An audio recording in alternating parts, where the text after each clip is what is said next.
In July 1990, four Czech guys decided to go on an adventure to find the Mongolian death worm, a creature that might have inspired the monster you've seen in the movie Doom.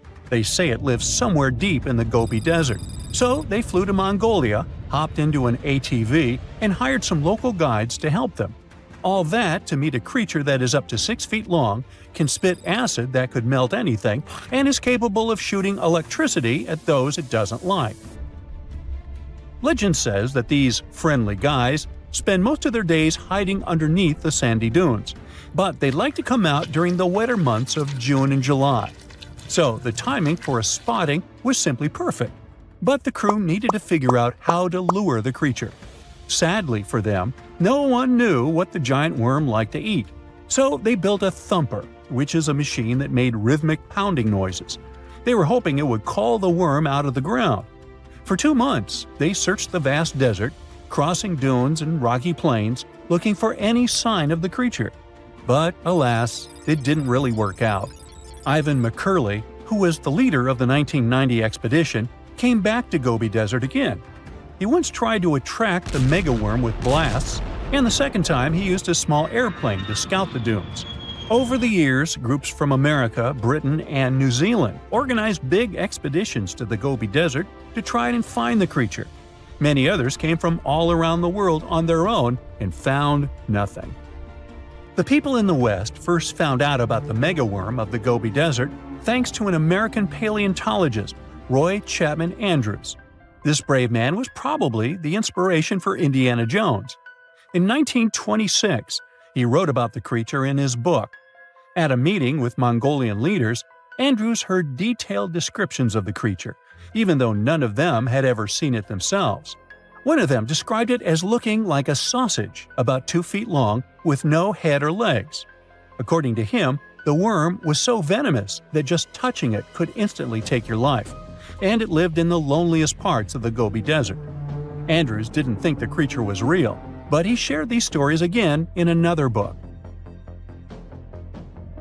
In May 2005, 4 friends from Great Britain who search for monsters professionally decided to try their luck. They made drawings of the worm and hired local people to hand out flyers all over the Gobi Desert. These flyers offered a reward to anyone who could give information about the worm or even bring them a specimen. They thought loud sounds that other explorers tried would scare the beast away. Some told them it likes damp conditions, so they came up with a plan to block streams of water to create wet areas that would lure the worm out. Their plan didn't work because it was too hard to build dams in the desert.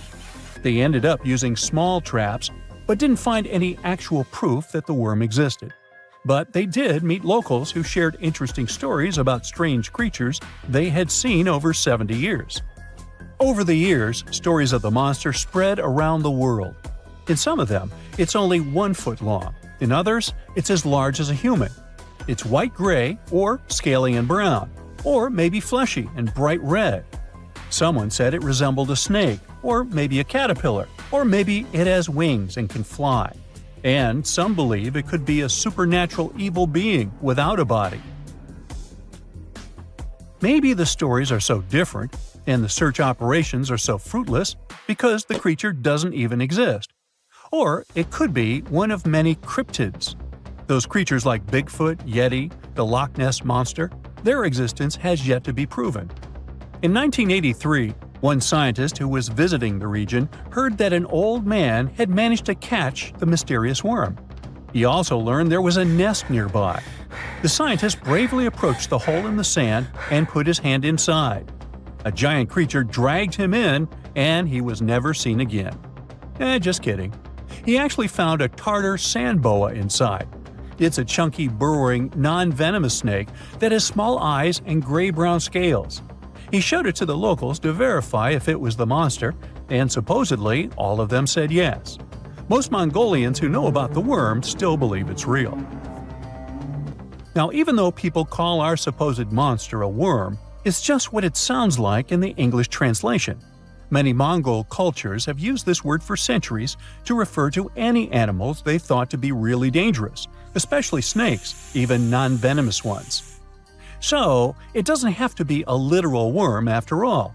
Worms are soft and squishy, but a creature living in the harsh Gobi Desert would need to be tougher, more like a snake or a type of lizard without legs. Neither of these creatures can shoot electricity or spit acid like they say the death worm does. But some snakes, like cobras, can spit venom that's dangerous for people. If it were real, the creature would have a backbone, and explorers searching for it would likely find some bones or evidence left behind. And there are actually fossil remains all over the Gobi Desert. Scientists found representatives of over 80 dino groups here over the last almost 100 years. It all started with the world's first dinosaur egg nests. This discovery changed all the scientists knew about dinos. It was the first proof they laid eggs. In the following 2 years, the same expedition team unearthed over 100 dinosaurs and took them to the American Museum of Natural History, where you can still see them today. Some of them were swimming around in the Cretaceous Sea that used to be here about 71 million years ago.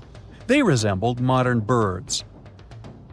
The mystery of the megaworm is still unsolved, but there used to be another mystery scientists finally managed to explain. Back in the 13th century, a famous traveler, Marco Polo, not the guy from the swimming pool game, crossed the Gobi Desert. He thought he could hear mysterious noises, like the sounds of musical instruments such as drums. He wrote about it in his book and believed he might be hearing the voices of restless spirits. Scientists call these noises singing sands or booming sands. Unlike the squeaky sound you might hear when walking on a sandy beach, these desert sounds are much louder, like a musical instrument playing deep, haunting notes. Over the years, people came up with all kinds of ideas about what caused the sounds, like underground water or winds making the sand vibrate. Not all dunes can do this, and scientists wanted to figure out why. Sometimes the winds might cause a small avalanche on the side of a dune, and then you can hear the magical sound start. But this is rare. So, to study it, scientists had to help the dunes sing. They climbed to the top of a dune and slid down on their backs, using their hands and feet to push sand down. As the sand tumbled, the sound started softly and got louder. They could even feel the vibrations with their hands. So they found out that for a dune to sing, a few special things need to happen. The grains of sand must be the right shape. The dune has to be big, and the sand must be very dry, so no singing after it rains. Inside the dune, there's a hard layer of packed sand that acts like a giant speaker. This layer bounces the sound waves back and forth, makes the noise louder and louder, and creates a haunting melody that can fill the desert air. In other words, the dunes can play tunes. Yeah, sorry, I couldn't help myself with that one. Imagine that everything built by humans now outweighs everything else living on the planet, including humans, animals, fungi, plants, and even microorganisms. And what if it won't be long until we have no room left, and we'll need to move to Mars and take what we can with us? The world leaders have turned to Frederick Salazar, the extraordinary problem solver with this predicament. They inform him that it's essential to measure the total weight, also called anthropogenic mass, if we want to take what we can from Earth to Mars. Although Frederick is the right man for the job to manage the situation, he knows he will need someone reliable. The person he has in mind is Annie Supernova. The daring explorer gifted with the superpower to lift the heaviest things is known for her deeds throughout Earth. Once, she quickly lifted the heaviest tower in the world, Burj Khalifa, and moved a pyramid of Khufu. Annie Supernova is driven with an adventurous spirit. No task is too large, no path too long. She is not one to be afraid to get her hands dirty, and those hands will get pretty messy when she calculates the total weight of the objects that humans have built. It will be a difficult task, but Annie has a game plan to examine materials used for buildings: concrete, bricks, and metals. She needs to consider which buildings to take to Mars and what will remain. Annie will need to venture deep into different areas around the world. Some locations are tough to access and may be dangerous. Well, the mission is on. New York. Annie is rushing through the busy metropolis. She quickly lifts the Empire State Building. Confused people wonder what Annie is up to as she quickly notes down the total weight of 365,000 tons. On her way, she also picks up a couple of skyscrapers, each of them being about 222,500 tons. She estimates the total weight of NYC is 3 billion tons in total. Well, she can move this city. She puts the buildings back and quickly runs to the airport.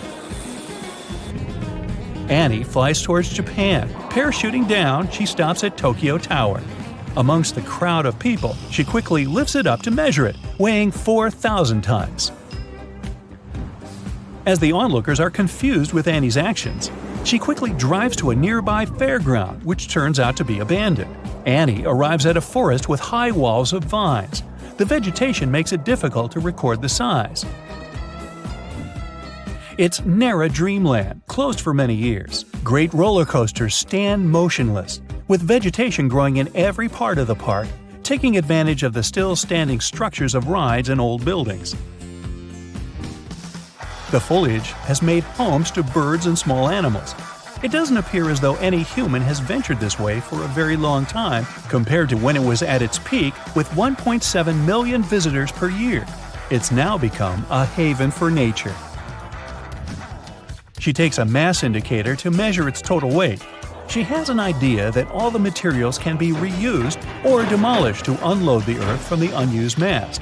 She calls her robot friend, the Leveler, who appears in no time, recycles all the materials, and saves the Earth from several thousands of tons. Annie takes notes and heads to Paris. Dodging the croissants and baguettes, Annie quickly weighs the Eiffel Tower.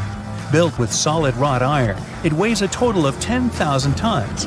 Annie wipes the sweat from her brow and moves on. Annie collects her things and takes a submarine to England. She arrives at the southern coast. From there, she discovers the Moncel sea forts, standing quietly alone with nothing but the surrounding sea. Lonesome, they sit in the water, the walls falling apart with seabirds' nests resting in the crooks and crannies of the buildings. It seems as though they were close to falling over. The legs beneath the waves stand firm. Seaweed and small crustaceans live peacefully, attracting small fishes that many birds above feed on. Although these structures were decommissioned in the 1950s, they were later used for pirate radio stations, providing free music. The seagulls now continue to deliver music instead with their amazing songs. Annie takes the notes with her mass indicator of this cast area. From here, Annie takes a refreshing swim in the Mediterranean Sea to Egypt to weigh the largest of the three pyramids, the Great Pyramid, the largest, weighing 5,750,000 tons, made from a mixture of limestone, basalt, granite, and mortar. Annie does some yoga to stretch her muscles after such a challenging exercise and takes her time to the following location. Annie gathers her warm weather clothing as she takes a trip to the Arctic in northern Russia. There, she finds an old weather station. Buildings make the only significant sights in this lonely area, surrounded by snow as far as the eye can see. Amongst the buildings, polar bears have moved into the houses as if they were built for them. The bears sit on the porch and look out into the distance through the windows. Annie laughs as they look as though they were impersonating humans living in their stead. Houses of 1,000 square feet or less fall into the small homes category. They have an average weight of around 50,000 to 100,000 pounds. Bears can stay there as they naturally took them over. Later, Annie heads to a warmer climate, finding herself in China along the Great Wall. She has to carefully pick up independent sections of this massive structure that covers a total of 5,500 miles. Altogether, the Great Wall weighs a whopping 58 million tons. Exhausted, Annie gathers her scuba diving gear to go for a relaxing swim towards Vanuatu. Here in Vanuatu, she dives underwater in a place called $1 Million Point, where people dumped many cars, trucks, and other vehicles in the late 1940s. Annie dives underwater and experiences the breathtaking beauty of the submerged mountain of metal machinery, laying silently in the depths of the water. Annie records the assortment of old vehicles, amazed because she notices that they have naturally created an artificial reef. Barnacles, corals, oysters, and algae have all attached themselves to the steel mechanisms, feeding off the minerals and growing into forests of underwater vegetation. Each vehicle creates an independent biosphere. She wants to call the leveler, but doesn't, as she sees hundreds of fish have made their home throughout the pile of discarded objects. The fish have found themselves shelter and the provided benefit of an unlimited buffet of vegetation. It's time to make her way back to headquarters and report to Frederick. She takes her time on her way back. As she flies over China, she sees 50 abandoned cities altogether. And on her way through the USA, she finds over 3,000 abandoned towns and, through some off-road locations, takes account of abandoned hotels, lighthouses, monuments, churches, castles, and all other types of structures in various shapes and sizes. Once again, noticing a different element throughout each one, that nature is abundant in the absence of humans. Annie finally arrives at the headquarters of Frederick's office, exhausted. Frederick greets Annie together with her friend Leveler, who just joined them. The boss awaits the final report. Annie shows her presentation. As per her assessment and calculations, the total weight of what humans have created on Earth is about 1,154 gigatons. It is in direct opposition to the dry weight of all life on Earth, called global biomass. In about 20 years, it is expected that the world will be covered in only anthropogenic mass. She presents what she had witnessed with the famous sites and abandoned structures. No doubt she can lift and move the necessary buildings to Mars, but there is no need to leave the Earth. They just need to unload the planet from the unused materials from the abandoned places. Whether on land or in the sea, nature has a second chance to return, which takes advantage of the materials and constructions to create their biospheres. Vines crawl the height of the walls. Trees grow in the soft sandy bricks. Insects feed upon the plants and flowers. Birds nestle within the vegetation. All kinds of animals have found a home in manufactured covers. These structures provide a new place to live. Frederick silently sits as Annie says that humans should also take an example from the other living things and give themselves a second chance on the Earth. The leveler smiles and is ready to work on the unused materials. And Frederick is ready to remind humans how unique and beautiful their planet is. Canada is known for its snowy mountains, untouched forests, pristine lakes, friendly, helpful people, eh? And that delicious maple syrup. Now they get to add something else to the list: the world's oldest water.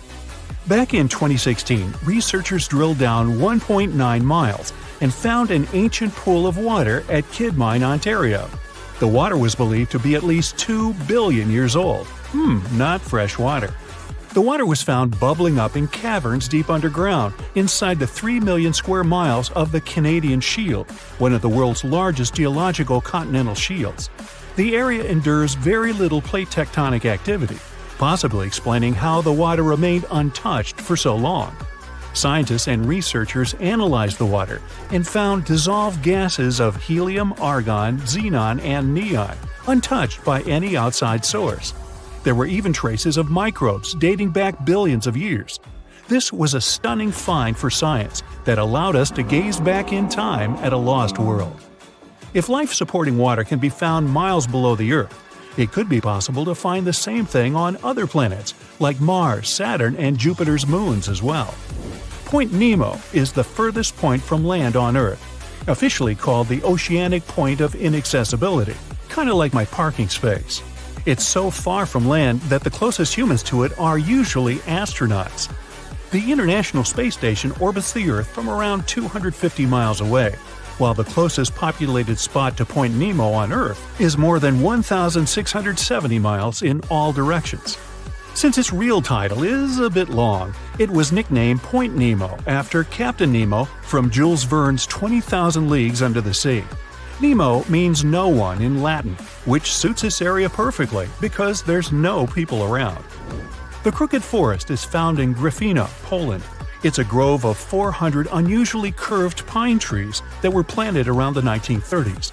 They bend northwards at a sharp 90-degree angle from the tree's base, but then remarkably turn back to grow straight up into the sky. Some of the curves reach out 3 to 9 feet sideways, but the trees are healthy, and many grow to nearly 50 feet tall. These crooked pines are surrounded by a larger forest of straight-growing pines. There's no explanation as to why they're bent the way they are. The theories for this strange development range from weather conditions to human intervention, but no one knows for sure. The Hamza River is one of the longest and widest rivers in the world, and it sits right underneath the Amazon River itself. At a depth of 2.5 miles, this river flows a little more than a trickle compared to the Great River above it.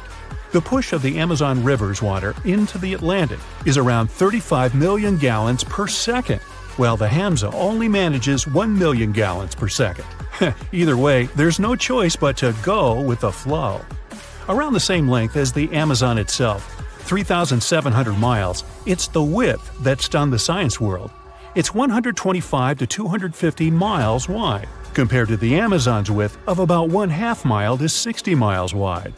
The Cave of Crystals was discovered in 2000 when miners drained water from a zinc mine in Chihuahua, Mexico. The state, not the dog. What scientists found was an enchanting cave filled with colossal gypsum crystals that were larger than 33 feet and over 3 feet wide. They were so pure that scientists were unable to work out how old they were, but researchers believe they discovered a 50,000-year-old sample of bacteria inside one of the crystals. Also known as the River of Five Colors, Caño Cristales is one of the most amazing natural wonders in all of Colombia. The area is filled with waterfalls, pools, and caverns, but the river itself is the true wonder. Every year, between June and November, the river hypnotizes spectators with amazing yellows, greens, blues, blacks, and red shades to create a liquid rainbow. A red plant that grows in the riverbed is the main cause of this unique phenomenon. Other colors come from the black rocks, green algae, clear water, and yellow sand, producing a pearly effect. The colors change every year because of the plant's growth from rainfall, temperature, and sunlight. During the rest of the year, the riverbed appears in a dull green hue.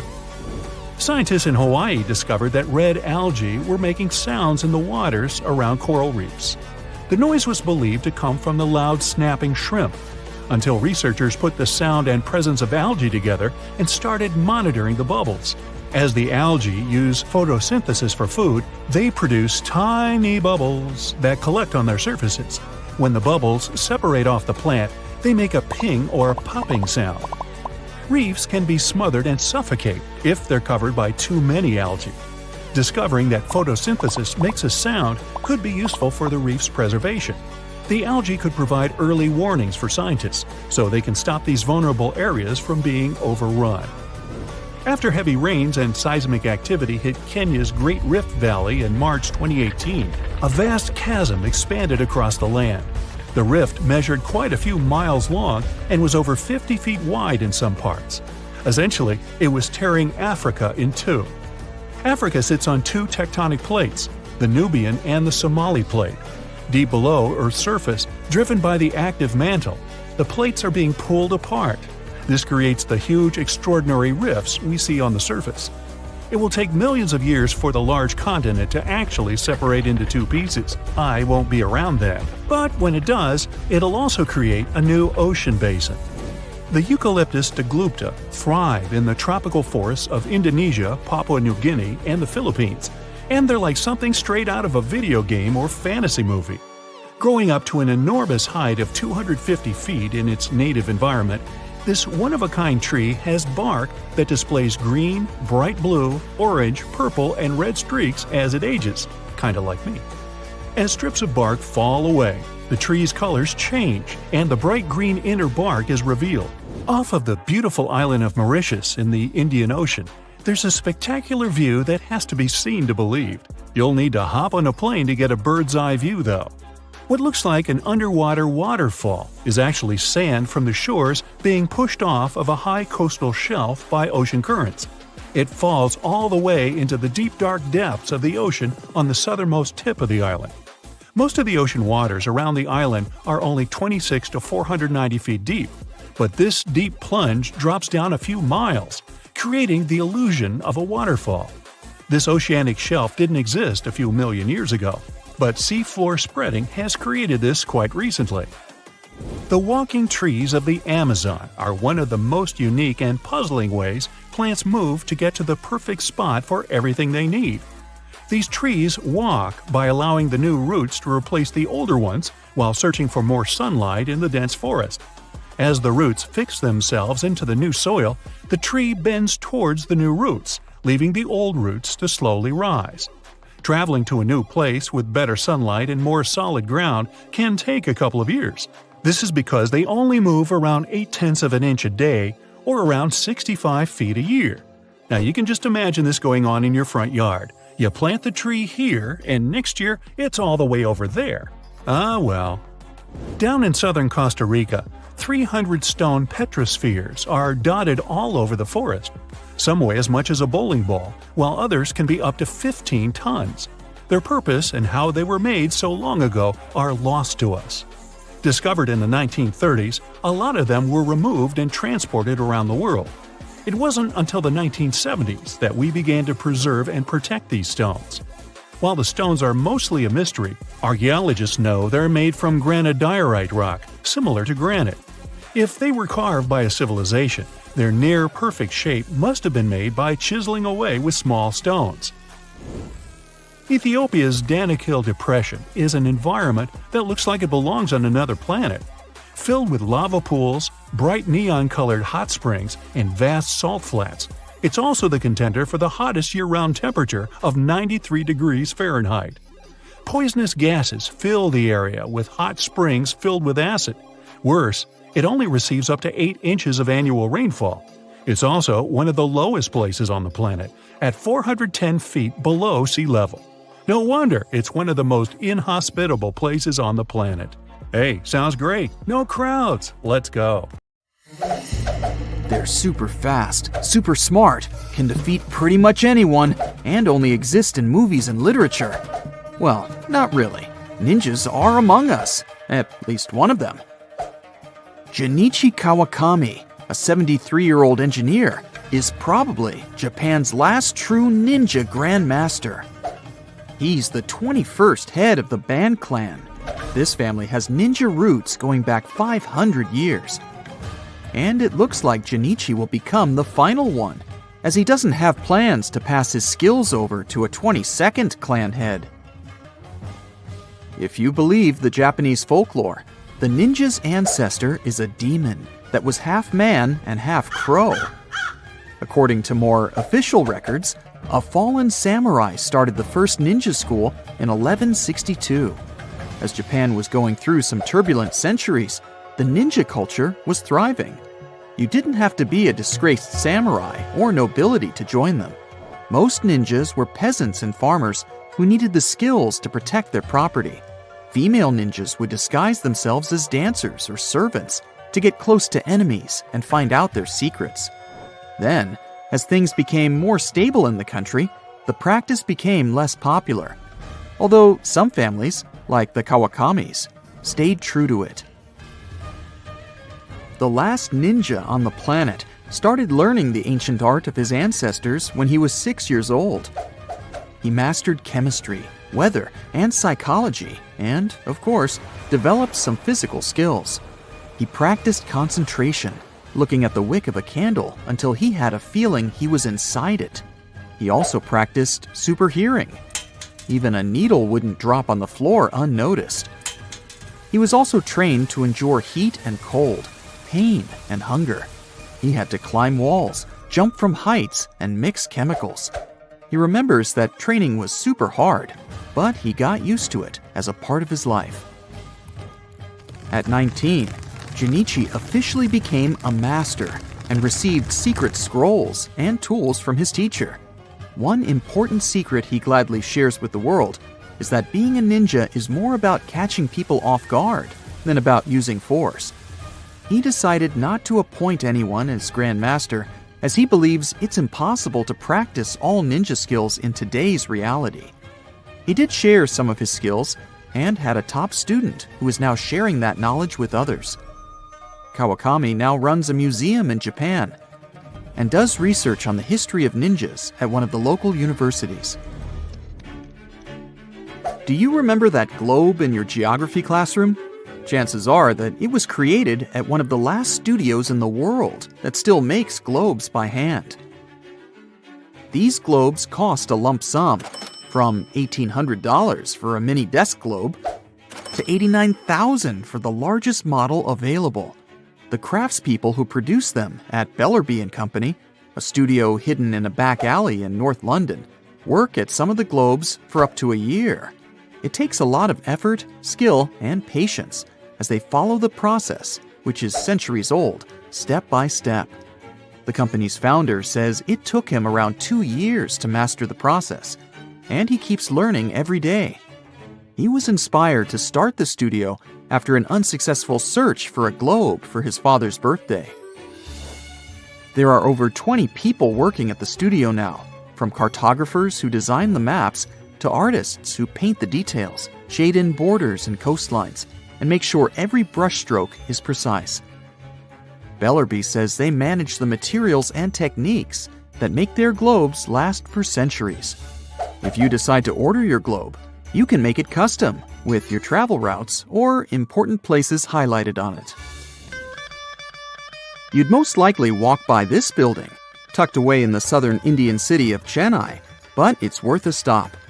In there, every day since 1927, a team has been working on creating what is now the last handwritten newspaper in the world. 3 generations of the team have changed, all with the same mission to preserve the ancient art of Urdu calligraphy. Today, 6 people work on the Musalman. They have a rather small room with 2 fans, 3 light bulbs, and 1 tube light, and they're all devoted to their task. The paper comes out every evening and consists of 4 pages. First, it's written by hand and then produced into many copies on a printing press for thousands of subscribers. There's a factory in Britain that might be the last in the world still producing scissors by hand. The Wright family was in the scissors-making business starting from at least the beginning of the 19th century. The craft was passed from generation to generation until the head of the 5th generation passed away. The business was thriving up to the 1970s, but then people got easy access to cheaper scissors from Asia that they weren't sorry to replace every once in a while. The number of scissor-making companies in England dropped from 70 to 2 by 1990. Then, the new owners of the Wright business stepped in. Things weren't going too well, but then a video about the process of scissor making at the company went viral, and they got flooded with orders from the US and stayed afloat. We all remember those images of silkworms working hard to spin some silk from biology books. But there is one lady in this world who knows how to spin sea silk, or byssus, from the saliva of a super rare type of clam. Her name is Chiara Vigo, and she lives in Italy on one of the Sardinian islands. She learned the craft from her grandmother, who learned it from her mother. Every spring, she goes diving early in the mornings to collect clam saliva and turn it into what was the finest fabric in ancient Egypt, Greece, and Rome. The resulting silk shines like gold in the sun and weighs almost nothing. You'd think Chiara could make millions out of her craft, but she never sells any of her works. She believes they're the soul of the sea and gives the fabric for free to people who ask for help. They believe byssus brings good luck and fertility. The last cable car system in the world is almost 150 years old and still functioning in, you guessed it right, San Francisco. It has the status of a national landmark, and it's impossible to imagine the city without it. The idea of the cable car came to an engineer from Scotland when he saw horses struggling on the wet cobblestones to pull a horse car up. He worked in the mining industry, and so he adapted the conveyor belt technology that lifted heavy loads for the cable car system. His invention was a huge instant success. By the middle of the 20th century, Buses became much cheaper to operate than cable cars, so the then mayor of San Francisco declared that the city should get rid of the vintage means of transport. The residents stood strong against this decision and managed to save their beloved cable car system. Have you ever watched a movie at a mobile cinema? The whole idea of it appeared in the UK in the 1960s. The point back then was for a cinema to travel between engineering firms and play videos on how to improve their productivity. The first prototype was a success, so they built 7 custom mobile cinemas called Bedfords to tour the country to raise standards and promote British history. Movies were played inside the trailer. The Ministry of Technology soon sold all the mobile cinemas, and only one can still serve the original purpose. It's now stationed at a museum, among other vintage vehicles. The PS Waverley is the only remaining passenger paddle steamer in the world. It was named after Sir Walter Scott's first novel, Waverley. It's been transporting passengers since 1975. The buyers had restored the steamer's original appearance from the mid-20th century when it was built. If you want to see it yourself, you can take an excursion from one of the British ports. The Waverley has traveled around the UK coast multiple times and has got the status of a vessel of preeminent national importance. Now the first rule is not to panic, the guy says. He gives Michael a thick suit. The weather is hot here, and the outfit seems very warm. You can't go without it, he adds. Michael puts on the outfit and feels goosebumps all over his body. Why is it so cold? The guide explains this is a unique cooling cloth. It'll save Michael from heat stroke inside the cave. The guide gives him an oxygen tank and a mask. Are we gonna dive? Michael asks. No, but your lungs may fill up with water if you don't use it. Michael's knees are shaking with fear. He doubts this whole idea. Welcome to one of the most dangerous caves on the planet, the guy says as he enters the dark space at the foot of a mountain. This place is called Crystal Cave, and it's located in Mexico. Magma had leaked here from the hot bowels of our planet 26 million years ago. It was coming and cooling down again and again. There was so much magma that it formed a mountain. Along with magma, mineral-rich water got here. It had been seeping through the rock tunnels and had formed a cave under the hill. Then, something strange appeared in these hot waters, something that seems to be from another planet.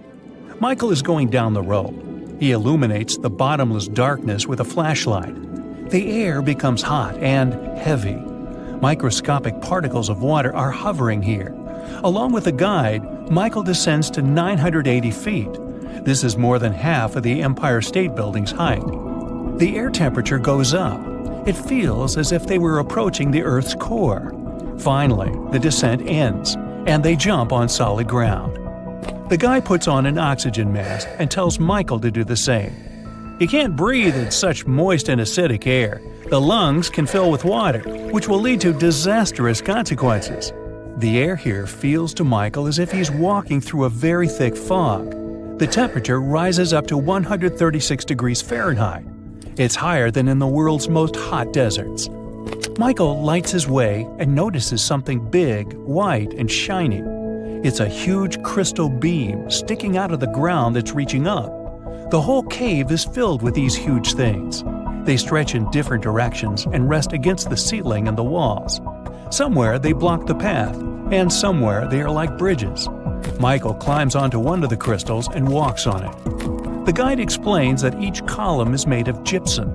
You know this substance as it's used to produce building material, plasterboard. Michael touches the hard surface of one of them. It seems that some ancient civilization could have built it. The guide says that everything inside this cave is natural. For the first time, this place was discovered by 2 miners in the year 2000. Since then, scientists have managed to find out that some crystals are 500,000 years old. You can also find one of the largest natural crystals in the world here. This beam is about 36 feet long and weighs 55 tons. This place is filled with water rich in calcium sulfate. This element is capable of forming minerals. A colorless variety of gypsum prevails here. The water and warm air help form the crystals. Humidity and temperature haven't changed for centuries, so these columns continue to grow even now. This place is fascinating. Michael wants to stay here longer to explore the cave, but unfortunately, it's dangerous. They may get lost or slip on the gypsum rocks. Plus, they're running out of oxygen, so they have to climb back up. They come out of the cave and meet the police. It turns out that it's prohibited for tourists to enter the cave. Even scientists must get special permission to go here.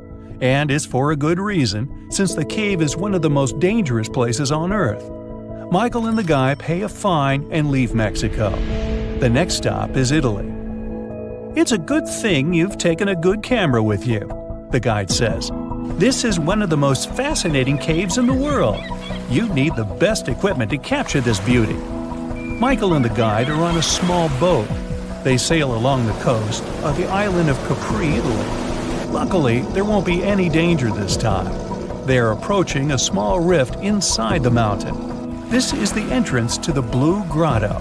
The hole is so tiny that only one boat can pass through it. Michael and the guide get into another dimension. The cave is filled with water. The walls are shining with blue light coming from the lake's depths. Michael takes pictures of the cave and notices that the entrance they got through glows with a bright white light. It's the sun's rays illuminating the cave as they enter it. There's another hole under the water. The sunlight penetrates through it, filling the lake with a blue glow. But it's time to move on. The next cave is in New Zealand. They arrive to the North Island. There's a place deep underground with winding, intricate caves. They appeared here about 30 billion years ago. Michael and the guide approach the entrance to the dark cave. Michael turns on a flashlight. "Take it away," the guy says. "You won't need it inside." They come in. Michael opens his mouth in surprise.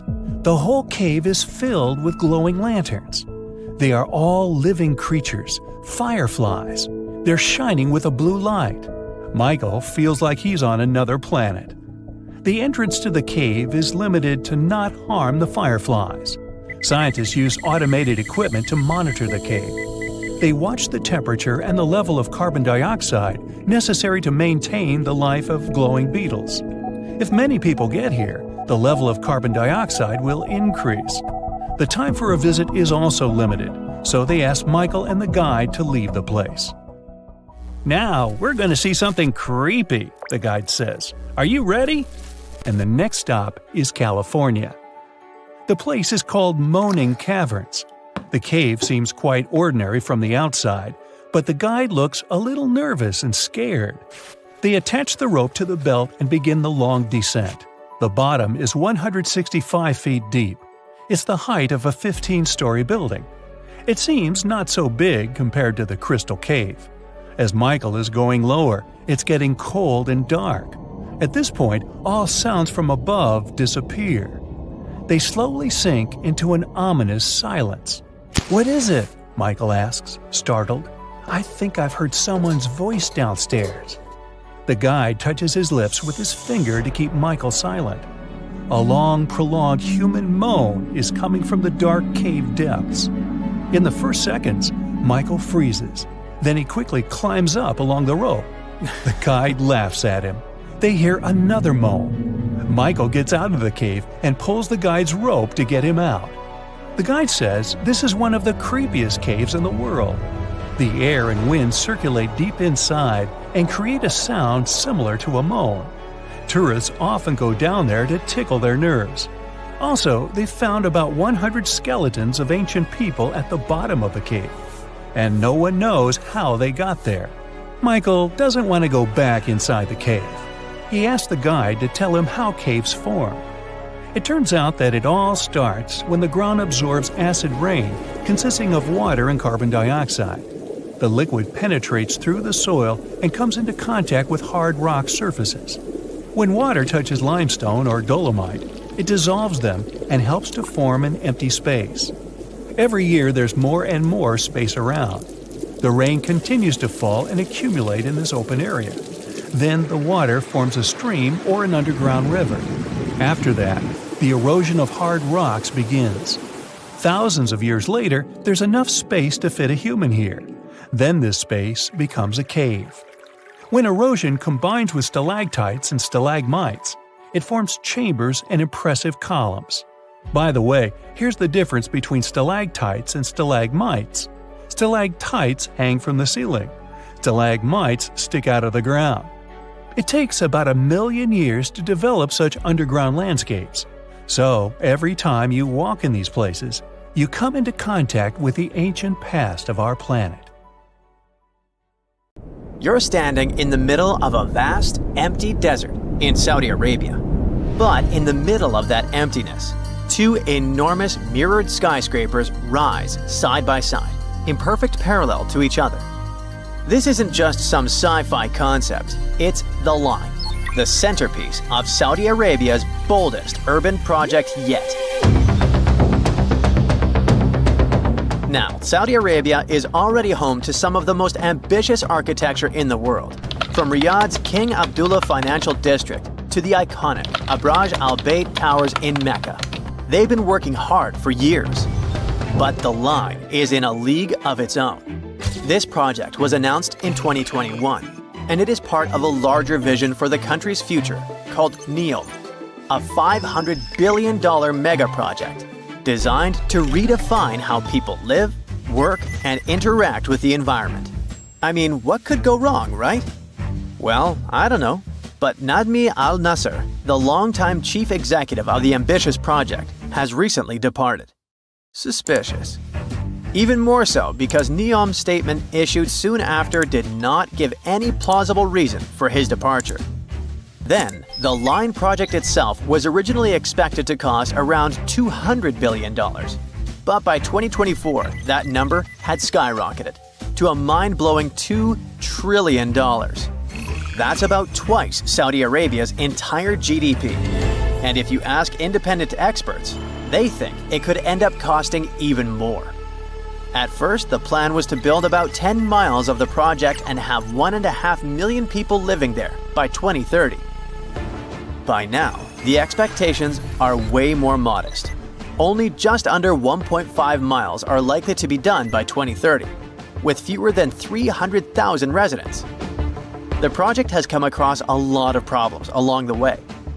Engineering issues and management problems have caused major delays, and progress hasn't been as fast as hoped. And now, let's figure out what exactly is the Line. It's a literal city made up of two parallel skyscrapers, each towering 1,640 feet high. That's higher than almost all the tallest skyscrapers in the world. These skyscrapers are 656 feet wide and stretch for a mind-boggling 106 miles across the northwest of Saudi Arabia, right near the Red Sea. The most astounding thing?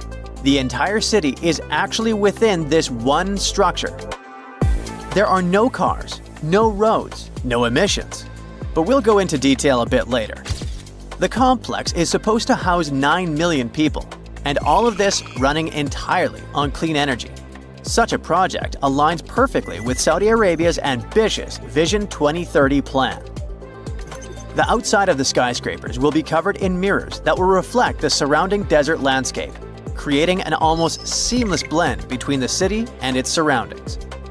Inside, there will be lush parks, cascading waterfalls, flying taxis, and even robot helpers to take care of everyday tasks.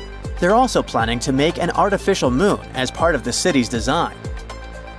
One more thing that makes the Line so unique is its design. Unlike traditional cities that spread out horizontally, the Line is vertical. Everything, homes, offices, parks, schools, shopping centers, are stacked on top of each other in layers. This means that residents won't need to travel long distances to get what they need. In fact, the designers promise that all amenities will be within a 5-minute walk from anywhere in the city. And while it's compact in width, the city's vertically layered structure means it can comfortably fit all 9 million residents, while leaving plenty of room for parks, natural spaces, and modern conveniences. There's even a plan for year-round climate control, keeping both indoor and outdoor spaces at comfortable temperatures, no matter how harsh the desert weather gets. Of course, even with everything close by, people will still need to get around the city. Worry not, the line has it covered in the most futuristic way possible. It features a high-speed train system that will travel from one end of the city to the other in just 20 minutes. That's 106 miles in 20 minutes with only 4 stops along the way. Imagine being able to get anywhere in the city faster than you could drive across town in most places today. Besides the train, the line will also have autonomous vehicles. Those will be cars and shuttles driving themselves with the help of advanced technology. They will handle everything from parking to going around obstacles. Even cooler, in the line, every car, train, and any other piece of infrastructure will be connected in a huge network called the Internet of Things. Sensors and real-time data will allow traffic to flow smoothly, preventing delays and reducing congestion. They first spoke about the NEOM project in 2017. Besides the line, NEOM is supposed to include an octagon-shaped floating industrial city and a posh mountain ski resort. There, Saudi Arabia will host the Asian Winter Games in 2029. Plus, there will be the world's largest green energy plant, which will make the region self-sufficient and sustainable. The goal of NEOM is to attract people from around the world, not just to visit, but to live there. Residents will even be given their own identity, Neomians. Not everyone thinks this construction is a good idea. Some urban planners and architects have pointed out pretty big flaws in the city's straight-line layout. You see, in a regular city like Johannesburg, which covers way more ground than the line, 2 random people are usually only about 20 miles apart. But in the line, the average distance between 2 random people would be 35 miles. That's almost double, even though the line's overall area is way smaller. This setup could make it harder for people to connect socially and might be a pain to navigate, even with a high-speed train zipping through it. Now, they promise that every resident will have everything they need within a 5-minute walk, but there are doubts too.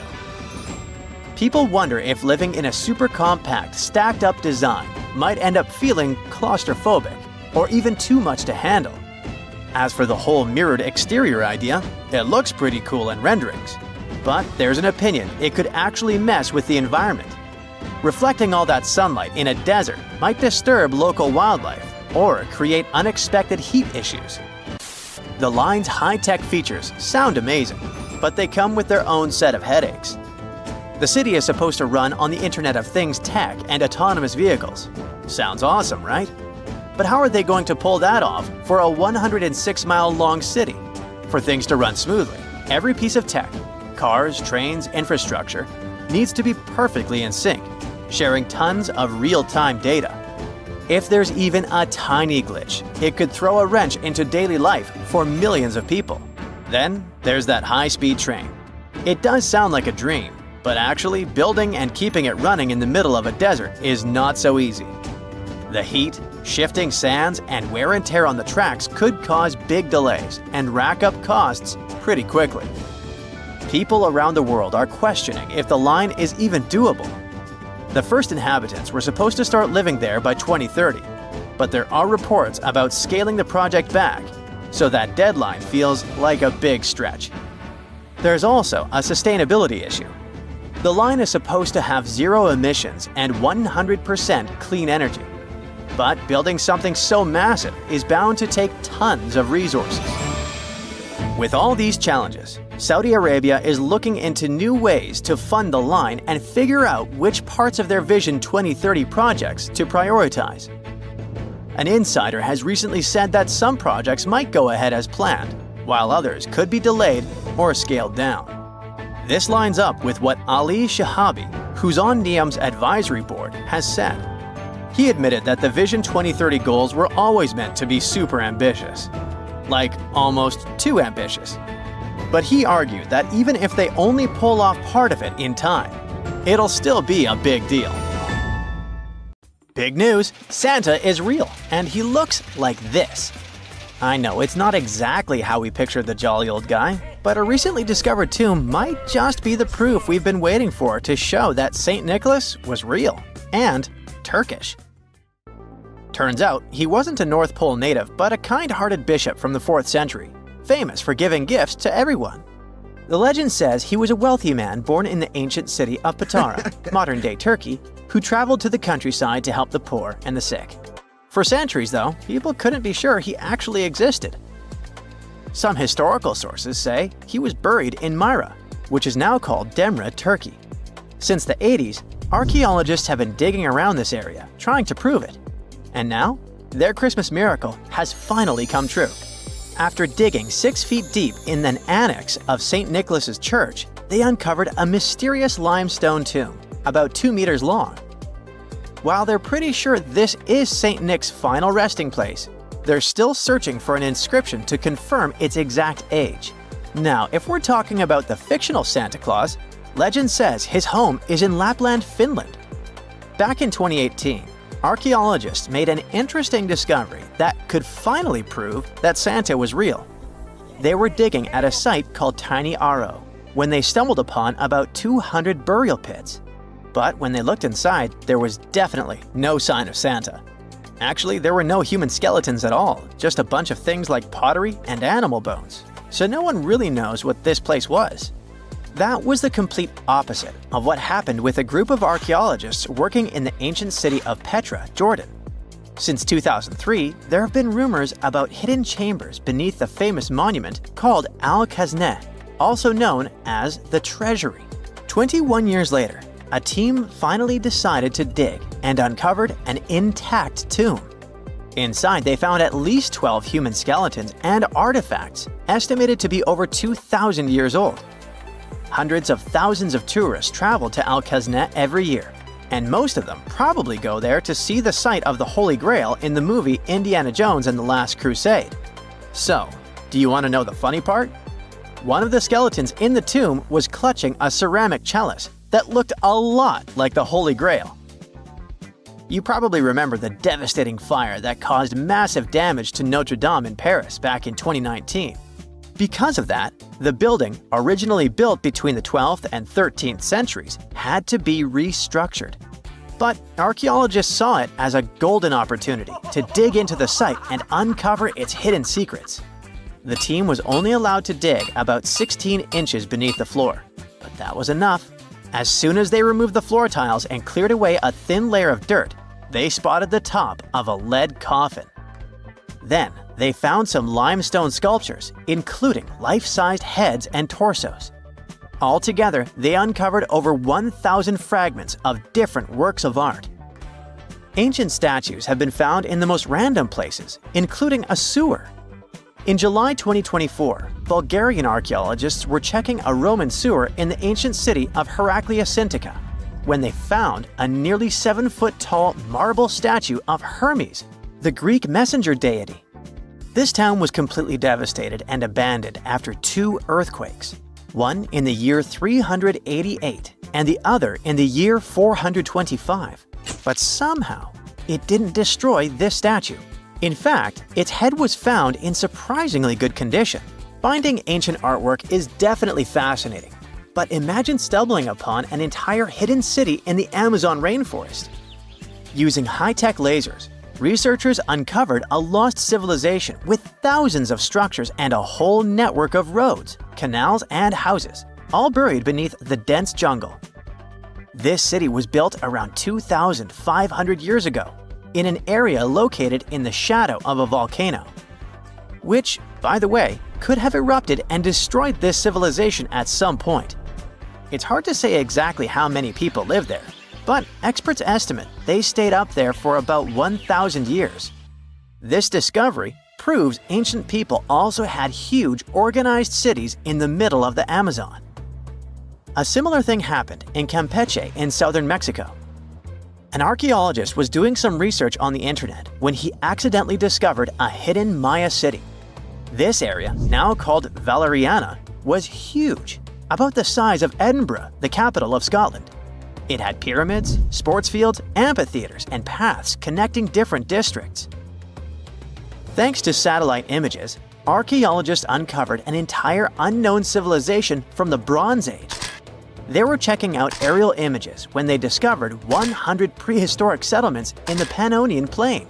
a region that includes parts of what's now Serbia and Hungary. The people who lived there are now known as the Tica site group, and it looks like they were a pretty well-organized society, skilled at growing food, hunting, and fishing. Google Earth helped a team to uncover a mysterious set of 400 ancient gates in Saudi Arabia. These gates, scattered across the desert, are thought to be from thousands of years ago. They're made of stone and arranged in weird formations that have left archaeologists scratching their heads. I mean, they don't look like they were meant for funerals, and they don't seem like structures where people lived. So, we still have no idea what they are. Technology is really changing archaeology. Thanks to artificial intelligence and, well, a $1 million prize, we've finally been able to decipher part of an unreadable and super damaged ancient scroll. The Herculaneum scrolls were discovered by workers digging up the ancient town of Herculaneum near Pompeii in 1752. But their condition was so bad that, for years, they were considered indecipherable. Thankfully, AI has helped unveil their secrets. Based on the studies so far, experts believe that one of these scrolls was written by a philosopher who valued pleasures, like music and food, above all else. No doubt, Stonehenge in England is one of the most mysterious places on Earth. Some theories even suggest it was built by extraterrestrials. After more than a century of research, archaeologists are still figuring out how it came together. See that big altar in the middle? Turns out it came all the way from Scotland. And that's pretty wild, considering this massive sandstone block weighs over 6 tons, and the people who built Stonehenge more than 4,000 years ago didn't have the luxury of wheels or modern tools. We can find some pretty amazing stuff in the oceans too. In 2013, a mysterious shipwreck was found about 20 feet underwater off the coast of Kenya. At the time, no one knew where it came from, but now, researchers are pretty sure this could be a ship from Vasco da Gama's fleet. You know, the famous Portuguese navigator, best known for being the first to sail from Europe to India by rounding Africa's Cape of Good Hope. If it's confirmed, this shipwreck could be one of the earliest European shipwrecks in the Indian Ocean. Ancient treasures can take many forms, including a bottle. Recently, archaeologists in Norway uncovered a 150-year-old message in a bottle during an excavation of a Viking burial mound. The bottle contained a letter written by Anders Lorange, an archaeologist who worked on the site back in the 1800s, along with his business card and a few coins wrapped in paper. The letter gave some details about the excavation, though it seems Lorange got a few things wrong, like the exact number of Viking shields discovered. At the end of the letter, he wrote a personal note in runic script, "Emma Gade, my girlfriend." So it gave us not only insights into history, but also a peek into his love life. Did you used to make sandcastles at the beach when you were little? The structure had a moat, so you needed to dig deep. While holding a plastic shovel, you probably thought, how deep can I go? Well, this question motivated a group of scientists in the Far East. They have decided to dig the deepest hole in their home country, China. The drilling team's goal is to reach a depth of nearly 33,000 feet. That's about 1 1/10 times as deep as Mount Everest is tall. The location of the borehole is at the edge of the second largest shifting sand desert in the world, Taklamakan Desert. During a single day, air temperatures there can vary over 100 degrees. The drilling rig is impressive on its own. It weighs some 550 tons and is the height of a 20-story building. And it's pretty powerful, too. It can lift the equivalent of 120 adult elephants. These engineers aren't kidding. One of them compared the project to driving a big truck on 2 thin steel cables. That's why they expect the dig to last well over a year. Their ultimate goal is to drill downward through 10 layers of strata. These are horizontal layers of sedimentary rock. Sounds complicated? Just look at any exposed cliff and you'll notice how it has stripes of different colors. These are the strata I'm talking about. If we translate it from Latin to plain English, we'll get things that spread out. Makes sense. Each layer of rock represents a specific geological period. Remember Spielberg's 1993 blockbuster Jurassic Park? That's just one of these geological periods. It ended some 145 million years ago. But in Central Asia, scientists won't travel that far through time. They hope to reach the rock dating back to the Cretaceous. That's the geological period just after the Jurassic. It lasted until some 66 million years ago. This was the time when T-Rex still roamed North America.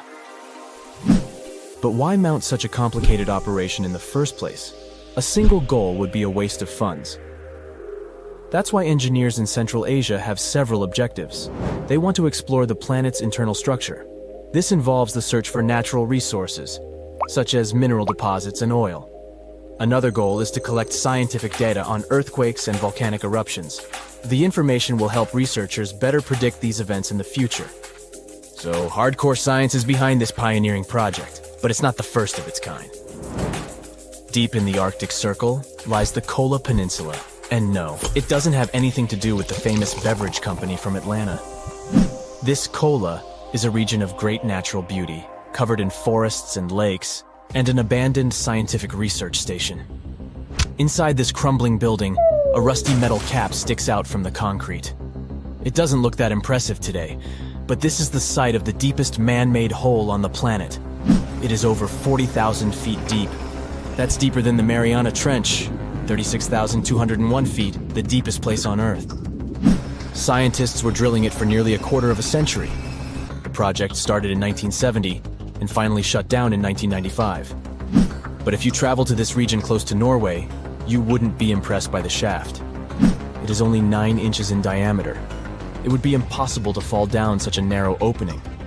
And despite the figures, the hole is pretty shallow on a bigger scale. You see, the drill bit went through only a third of the Earth's crust. Let me explain. Remember those layers of strata? Yup, that's what our planet looks like on the inside. The 3 layers are the crust, the mantle, and the core. The crust accounts for only 1% of Earth's mass, and it's some 25 miles thick. But it holds nearly all life in the known universe. The deeper you go, the hotter it gets. At the place where the crust meets the mantle, Moho, temperatures max out at 752 degrees Fahrenheit. Ouch. There are 2 types of Earth's outermost shell, oceanic and continental. The crust is thinner under the ocean floor, so why not drill here? Well, the thinnest part is usually the deepest part of the ocean. That doesn't mean that people haven't tried to drill into the seabed. Americans attempted this off the coast of Mexico in 1961, Project Mojole. Drilling underwater was more expensive than anyone anticipated. A few meters of basalt, the researchers were able to bring up costs some $40 million in today's money. Not worth the effort, literally. The Kola super deep borehole also burned money quickly. And that wasn't the only heat scientists had to face. The temperature at the top depth was a staggering 356 degrees Fahrenheit. That was double what the drilling team expected. Their machinery simply couldn't operate in that heat. At this depth, rocks behaved more like plastic than rock. If they had gone deeper, the stones would have the consistency of oversized caramels. But the drilling team gave their best. They even invented a new type of drill where only the tip rotated. There was also a lubricant to smoothen the process. This simply means they pumped a lot of pressured mud into the hole. Yet, they came short. Have scientists completely given up? Not by a long shot. The Japanese built a ship, Chikyu, 20 years ago to drill through the seabed, and they have invested a hefty sum in the project, $1 billion. The mission's goal was to drill into the Earth's crust where it's the thinnest. Under the ocean floor, it is less than 4 miles thick. If the Japanese team of scientists succeeds, it will be the first time humans recovered in situ mantle rocks. What is that? In situ is a Latin term that simply means in the original place. The only time we get to see what Earth's mantle looks like is during a volcanic eruption. A plume of hot mantle rising to the surface will form a volcano. You know the rest. But where are the Japanese researchers planning to drill? After all, they have a huge ship, so it could be anywhere in Earth's oceans. They've narrowed it down to 3 locations: Costa Rica, Hawaii, or Baja. In cartoons, characters often dig up a hole and end up in another country. The idea is that since our blue planet is round and you dig straight down, you'll end up on the other side of the world. Sounds interesting, but this theory has no grounding in truth, pun intended. Science knows more about outer space than about what's underneath our feet, and digging won't get us far.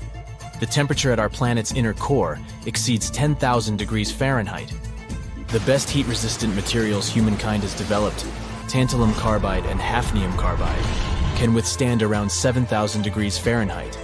Good enough for building spacecraft, but not good enough for traveling to the center of our planet. But will Jules Verne's famous novel, Journey to the Center of the Earth, ever become a reality? For now, we can only imagine.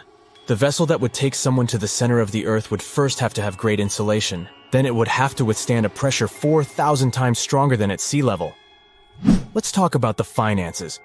The cost of this imaginary mission would be astronomical. The good news is that you could pay it off with what you find underground. At a certain depth, 93 miles, you'll stumble upon diamonds. They form when all that heat and pressure alter the structure of carbon atoms. The final leg of the journey would take you through the Earth's core. The temperature here is the same as on the surface of the sun, and you'd be traveling through molten iron and nickel. But that's not the weirdest fact. The outer core has low gravity. The mass of our planet would be behind you. So the gravitational force would actually pull your vessel backward. Future travelers to the center of the Earth better have a supercharge button. That would be the only way to reach the planet's inner core.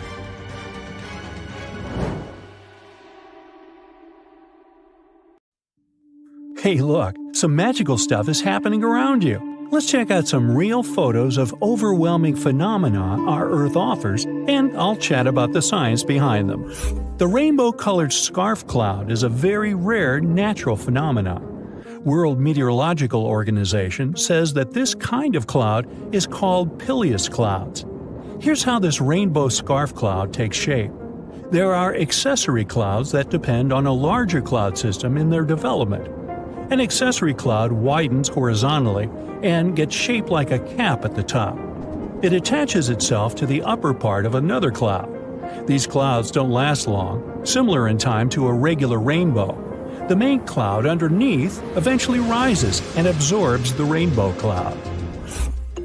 Now, who wants to see the ocean glowing and glittering like a sky full of stars? This phenomenon is called bioluminescence. When it happens, waves start sparkling neon blue thanks to a natural chemical process. Living organisms, such as tiny crustaceans and algae, use bioluminescence to trick predators, attract prey, or find potential mates. Sparkling nightlights have been photographed across Australia and the Indian Ocean. This form of ice is called hair ice. It looks like cotton candy, but it melts away with the sun, not rain. Hair ice is a very unusual phenomenon, and it only forms under specific conditions. It grows on the surface of particular kinds of wood at temperatures below 32 degrees Fahrenheit if the weather is calm and humid. The hairs can grow up to 8 inches long. In 2015, scientists discovered the fungus responsible for this smooth, silky ice hair. The presence of this fungus leads to a process called ice segregation. The fungus prevents ice crystals from gathering into more stable shapes. Ice can still form on these branches when there's no fungus, but it would be shaped just like normal, not hair-like ice. So, what does this fungus do to make this magic happen? The liquid near the surface of branches is in contact with chilly air. This creates a thin layer of ice. It blends a thin layer of water between the ice and the wood pores. This results in a suction force that pushes the water out of the pores toward the ice at the surface. It freezes there and adds to the existing ice layer. The process repeats over and over. Here you go. Thin hairs of ice are pushed out of the wood. Lake Baikal in Siberia is famous for its crystalline waters. It's the largest freshwater lake on the planet by volume. It contains 20% of Earth's fresh water. It's also very wide. To put it in perspective, it's larger than Belgium. Plus, it's the oldest lake in the world, about 25 million years old. When it freezes during the winter, large shards of transparent ice form on its surface. They appear turquoise because the lake has clear waters. These gem-colored ice structures on the lake's surface are called hummocks. Hummocks are ice splitters. When fierce winds around the lake push its water into waves, they freeze into these turquoise blocks. Hummocks can be 32 to 39 feet high. Now, take a look at Naga fireballs. This natural wonder occurs in a specific area around the Mekong River in China. They appear throughout the year, but they're more common during the full moon in late autumn. How they appear is a mystery. These fireballs seem to rise from the water. They can go as high as 985 feet. They're like fireworks, disappearing just as rapidly. They typically have a reddish or orange glow. Did you know that earthquakes emit light too? It turns out that earthquake lights have been around for centuries. They appear before, during, or immediately after an earthquake. They're generally white or blue. The lights rarely last for more than a few seconds, so it's hard to capture them on camera. Yet, on rare occasions, they can shine for up to 10 minutes. Sometimes they're at the epicenter, while at other times they're seen up to 250 miles away. They've been spotted over the ocean, too. Scientists know for sure that how powerful an earthquake is somehow influences this phenomenon. The lights have only been reported during earthquakes rating 5.0 or more on the Richter scale. Scientists have some theories, but it's still a bit of a mystery why the lights exist in the first place. Moonbows have similar principles to rainbows. They occur when the light gets reflected off water droplets in the sky. Yet they're much rarer than rainbows. They can appear only under certain conditions. When the moon is very low over the horizon, the sky is dark, and water droplets are in the part of the sky opposite the moon. Halos, also known as circle rainbows, are an optical phenomenon forming high in the sky when the light gets reflected off ice crystals. They look like large circles of white or colored light circling the sun or the moon. The next one is not as rare as the others just mentioned. A sinkhole forms in the ground as a result of some form of collapse of the surface layer. Most sinkholes are caused by the chemical dissolution of carbonate rocks. They're usually circular and vary in shape and size, both in diameter and depth, and you don't want to drive into one of those. A fire whirl is a whirlwind induced by fire. Most of the time it's composed of flames or ash. This phenomenon is also sometimes called a fire tornado or fire twister. It's pretty clear how it got this nickname. It looks like a tornado, and yes, it's made of fire. Yet these terms usually refer to a separate thing, where a fire has such intensity that it creates an actual tornado. Fire whirls are different. They usually don't count as tornadoes, as the vortex doesn't extend all the way from the ground to the cloud base. Lenticular clouds are usually in parallel alignment to the wind direction. They have a particular shape. I mean, look at it. That's what people imagine when they think about a spaceship of visitors from outer space. Many people dream of witnessing this one, the Aurora Borealis, or the famous Northern Lights. It's a free natural light show in the sky. Charged particles from the sun strike atoms in Earth's atmosphere. Then, they cause electrons in these atoms to change to a higher energy state. Eventually, the electrons get back to a lower energy state. That's when they release photons of light. Obviously, Nordic countries are the best places to see this show. But hey, you can see the Northern Lights in Scotland too. The morning glory cloud is a very long rolled cotton-like cloud. It's seen occasionally in various parts of the world, but there's one place on our planet where they occur on a regular basis. It's the Gulf of Carpentaria in northern Australia. These clouds can stretch for 620 miles. Plus, there can be more than one morning glory cloud at a time. So far, we've seen moonbows, halos, and many other phenomena. But how about looking at a fire rainbow? Now, the fire rainbow is much easier to say, but the actual name of this thing is a circumhorizontal arc. Say it with me. Circumhorizontal arc. Very good. It's another cool optical phenomenon that occurs in cirrostratus clouds. Check this out. The next two cool facts are related to animals. What would you do if 1 million butterflies flew over your head? This might happen if you see monarch butterflies while they're migrating to Mexico or Southern California. These butterflies cannot cope with cold winters, nor can I. So every fall, they migrate either to the south or west, where it's warm all year long. Now, this is a field completely covered with spider webs. This phenomenon only occurs when spiders flee from floods or other kinds of natural disaster. When they leave, they find a higher place to spin their webs. Usually, such a place is a tree or an agricultural field. Since many of them gather in the same safe region, they all make their webs at the same time. Doesn't this huge spider web look like a thick blanket?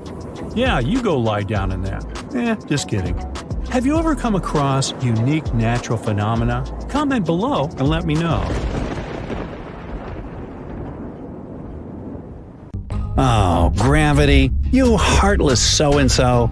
Well, that's what I think when I trip over a stone and fall face down. Of course, I'm not clumsy, you know. Anyway, gravity is a constant, right? Something entirely unshakable that we can always rely on in this ever-changing world. Unlike, love. Feeling romantic, sorry. But what if I told you that it's not as honest and clear as you think? There are places on our planet where gravity behaves like it's gone crazy. And that's why you clicked here. So let's take a look. Magnetic Hill in Leh, India. There's a stretch of road in India that's been attracting tourists from all over the world. It's no different looking from the surrounding landscape, and you could easily pass it by without noticing, if not for one very unusual and a bit creepy thing.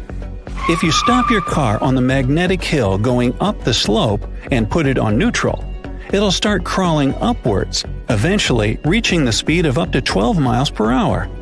They say there's some sort of magnetic force at work here that tugs cars up the hill, hence the name. On top of that, even airplanes are said to gain altitude above this place. Skeptics offer another explanation, though. It's just the lay of the land that creates an illusion of going upwards, while in fact you're moving down the hill and vice versa.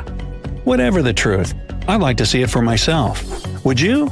Tell me down in the comments. The Crooked Forest, Poland. Near the village of Nowa Czarnowo, there's a forest in the depth of which you can find a strangely looking pine tree. Planted in the 1930s, there are 400 trees that sharply twist to the north almost at the roots, and then grow upwards in a semicircle.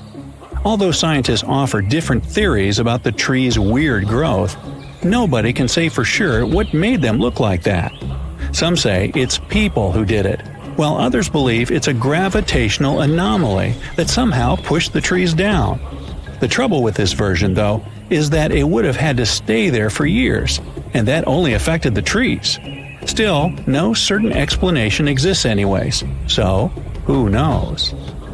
A waterfall, Faroe Islands. Ever seen an upward-moving waterfall? You can have a look at one on the Faroe Islands, halfway from Iceland to Scotland. But if you were expecting me to tell you an unbelievable story about a mysterious force pushing the water up the rock, then sorry, no such thing here. The truth, however, is quite jaw-dropping anyway. The winds in this place are so powerful that they lift the water and throw it back up.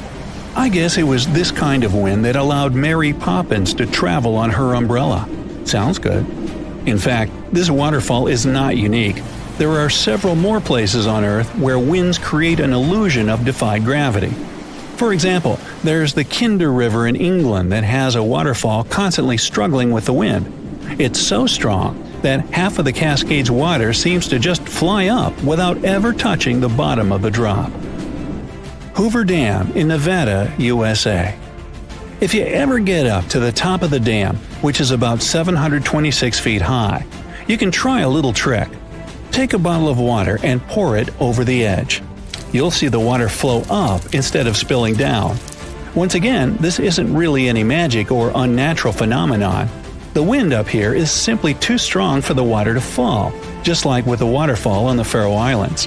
Here though, it looks even more impressive since you can do it yourself. Dokkaebi Road, South Korea.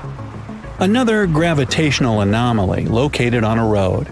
Locals once found out that if you put an empty can or a bottle on the ground, it will immediately start rolling uphill. Unlike other such places in the world though, Dokkaebi Road doesn't just create an illusion. When you walk down the slope, you don't feel as if you're going up. Everything's pretty normal. But once you put down an object that can roll, it will do that in the opposite direction than it should. Local authorities were quick to get the idea and put a signpost directing curious tourists to the mysterious road. Golden Rock, Burma. If you happen to be in Burma, these days it's also called Myanmar, make sure to visit this well-known site. A gold leaf-covered boulder sits upon the edge of a cliff, and a small pagoda is built on top of it. The impressive thing about the rock is that it only lightly touches the cliff for support. In fact, it looks like the boulder will fall any minute now, but it has been standing like that for centuries. On top of that, the pagoda built upon it is not really a recent addition, so it's quite an unusual sight to see. The rock seems to be saying, "Gravity? I don't care about that stuff." The legend has it that what keeps the boulder in place is a single strand of Buddha's hair. Well, I don't know about that, but you can check out the rock for yourself and see that it's not attached to the cliff by anything. And yet, it's not budged for 2,500 years. Something must be at work here, huh? Stone of Davasco, Argentina. If there ever was a thing that said, "I defy gravity" out loud, it's the Stone of Davasco. The huge 300-ton boulder stands precariously on the edge of a cliff and rocks a little bit from side to side in the wind. People even checked it by putting glass bottles under one of its edges. They exploded with another movement of the rock. Unfortunately, today you can't see this wonder of nature as it was a century ago. In 1912, the boulder suddenly dropped from its perch, which it had occupied for literally hundreds of years.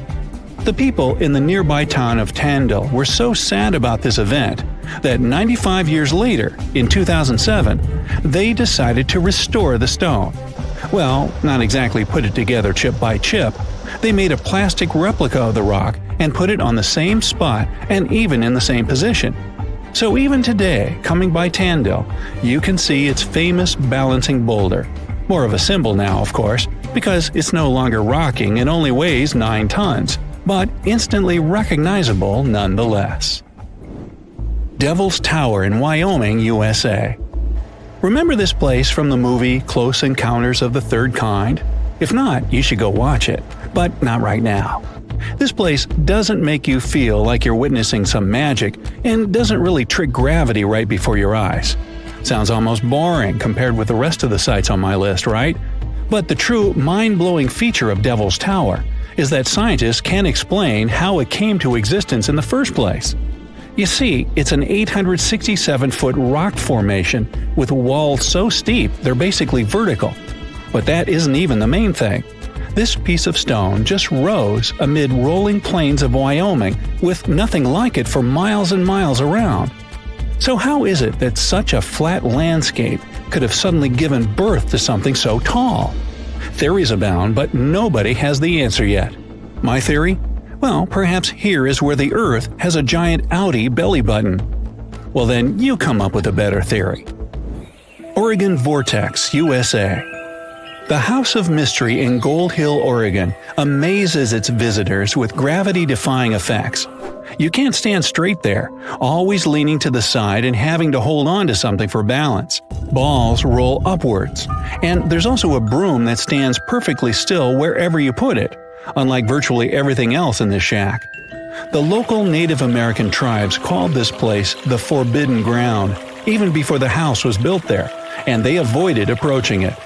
The owners of the shack, though, decided to turn it into an attraction, and they succeeded. They created an atmosphere of mystery around the place and spread the news about it in newspapers and later on the internet. And voila, a perfect anomaly is made. In fact, it's no more than a curiosity, a human-made optical illusion that tricks your eyes and other senses. Hudson Bay, Canada. Okay, we've talked about some pretty ambiguous stuff, but now it's time for the real deal, the Hudson Bay anomaly. This is probably the only place in the world where gravity is indeed lower than anywhere else on the planet. Even skeptics can't smirk at it because the difference has been measured with precision equipment. So, does it mean that the gravity here is as low as, say, on the moon then? Unfortunately, or is it luckily, I'm not sure yet, the difference is minuscule. The exact value is 0.005%, or 1/200%. You won't be able to feel it even if you try your hardest, but it's still there. Scientists say this anomaly exists because of the ice sheet that covered the area about 10,000 years ago. It compressed the rocks so much that they still can't fully recover, shifting the gravitational field in Hudson Bay. Sometime in the future, though, the gravity will return to normal in this area as well. No moonwalk for me then. Google launched its Google Maps service more than 15 years ago. Since then, curious users from all over the globe have been making exciting finds. For example, this band of holes in Peru. The band is about 1 mile long. It consists of more than 6,000 bizarre holes. All of them have different diameters and depths. This phenomenon has nothing in common with the more renowned Nazca lines. The purpose of this place, as well as its creators, has remained a mystery since 1933. That's when an aviator published an aerial photo of the holes. At the moment, archaeologists can only make assumptions. The most plausible theory is that the holes were storage pits constructed at the times of the Inca Empire. Well, I don't know whether it's true or not, but this band of holes gives me the creeps. And how about this artificial island in the Netherlands?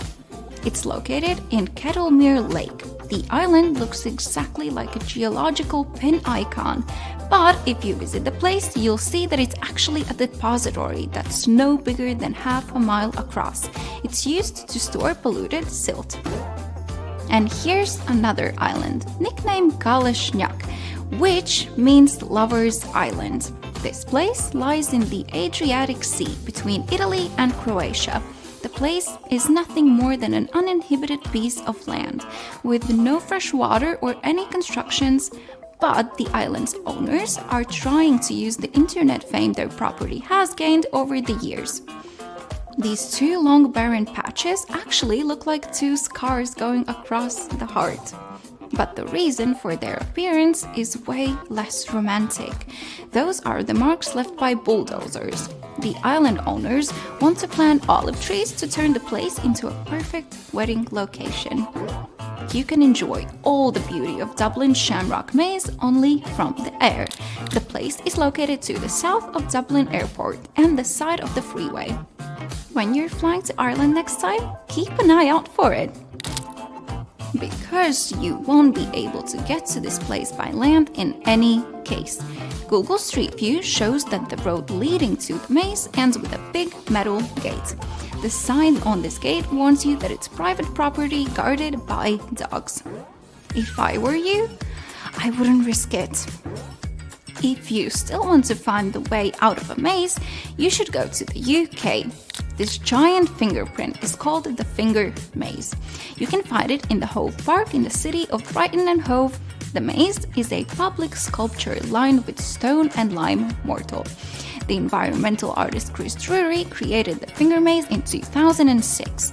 The sculpture symbolizes the journey of life. Look at this luxury cruise ship. I wouldn't mind boarding it to go on a trip around the world. The only problem? It's not real. It's a ship-shaped shopping mall lost in a forest of giant Twitter hashtags in Hong Kong. The mall was built in the middle of Whampoa Gardens. That's a huge apartment complex built on the site of former dockyards. The complex is 360 feet long and several stories high.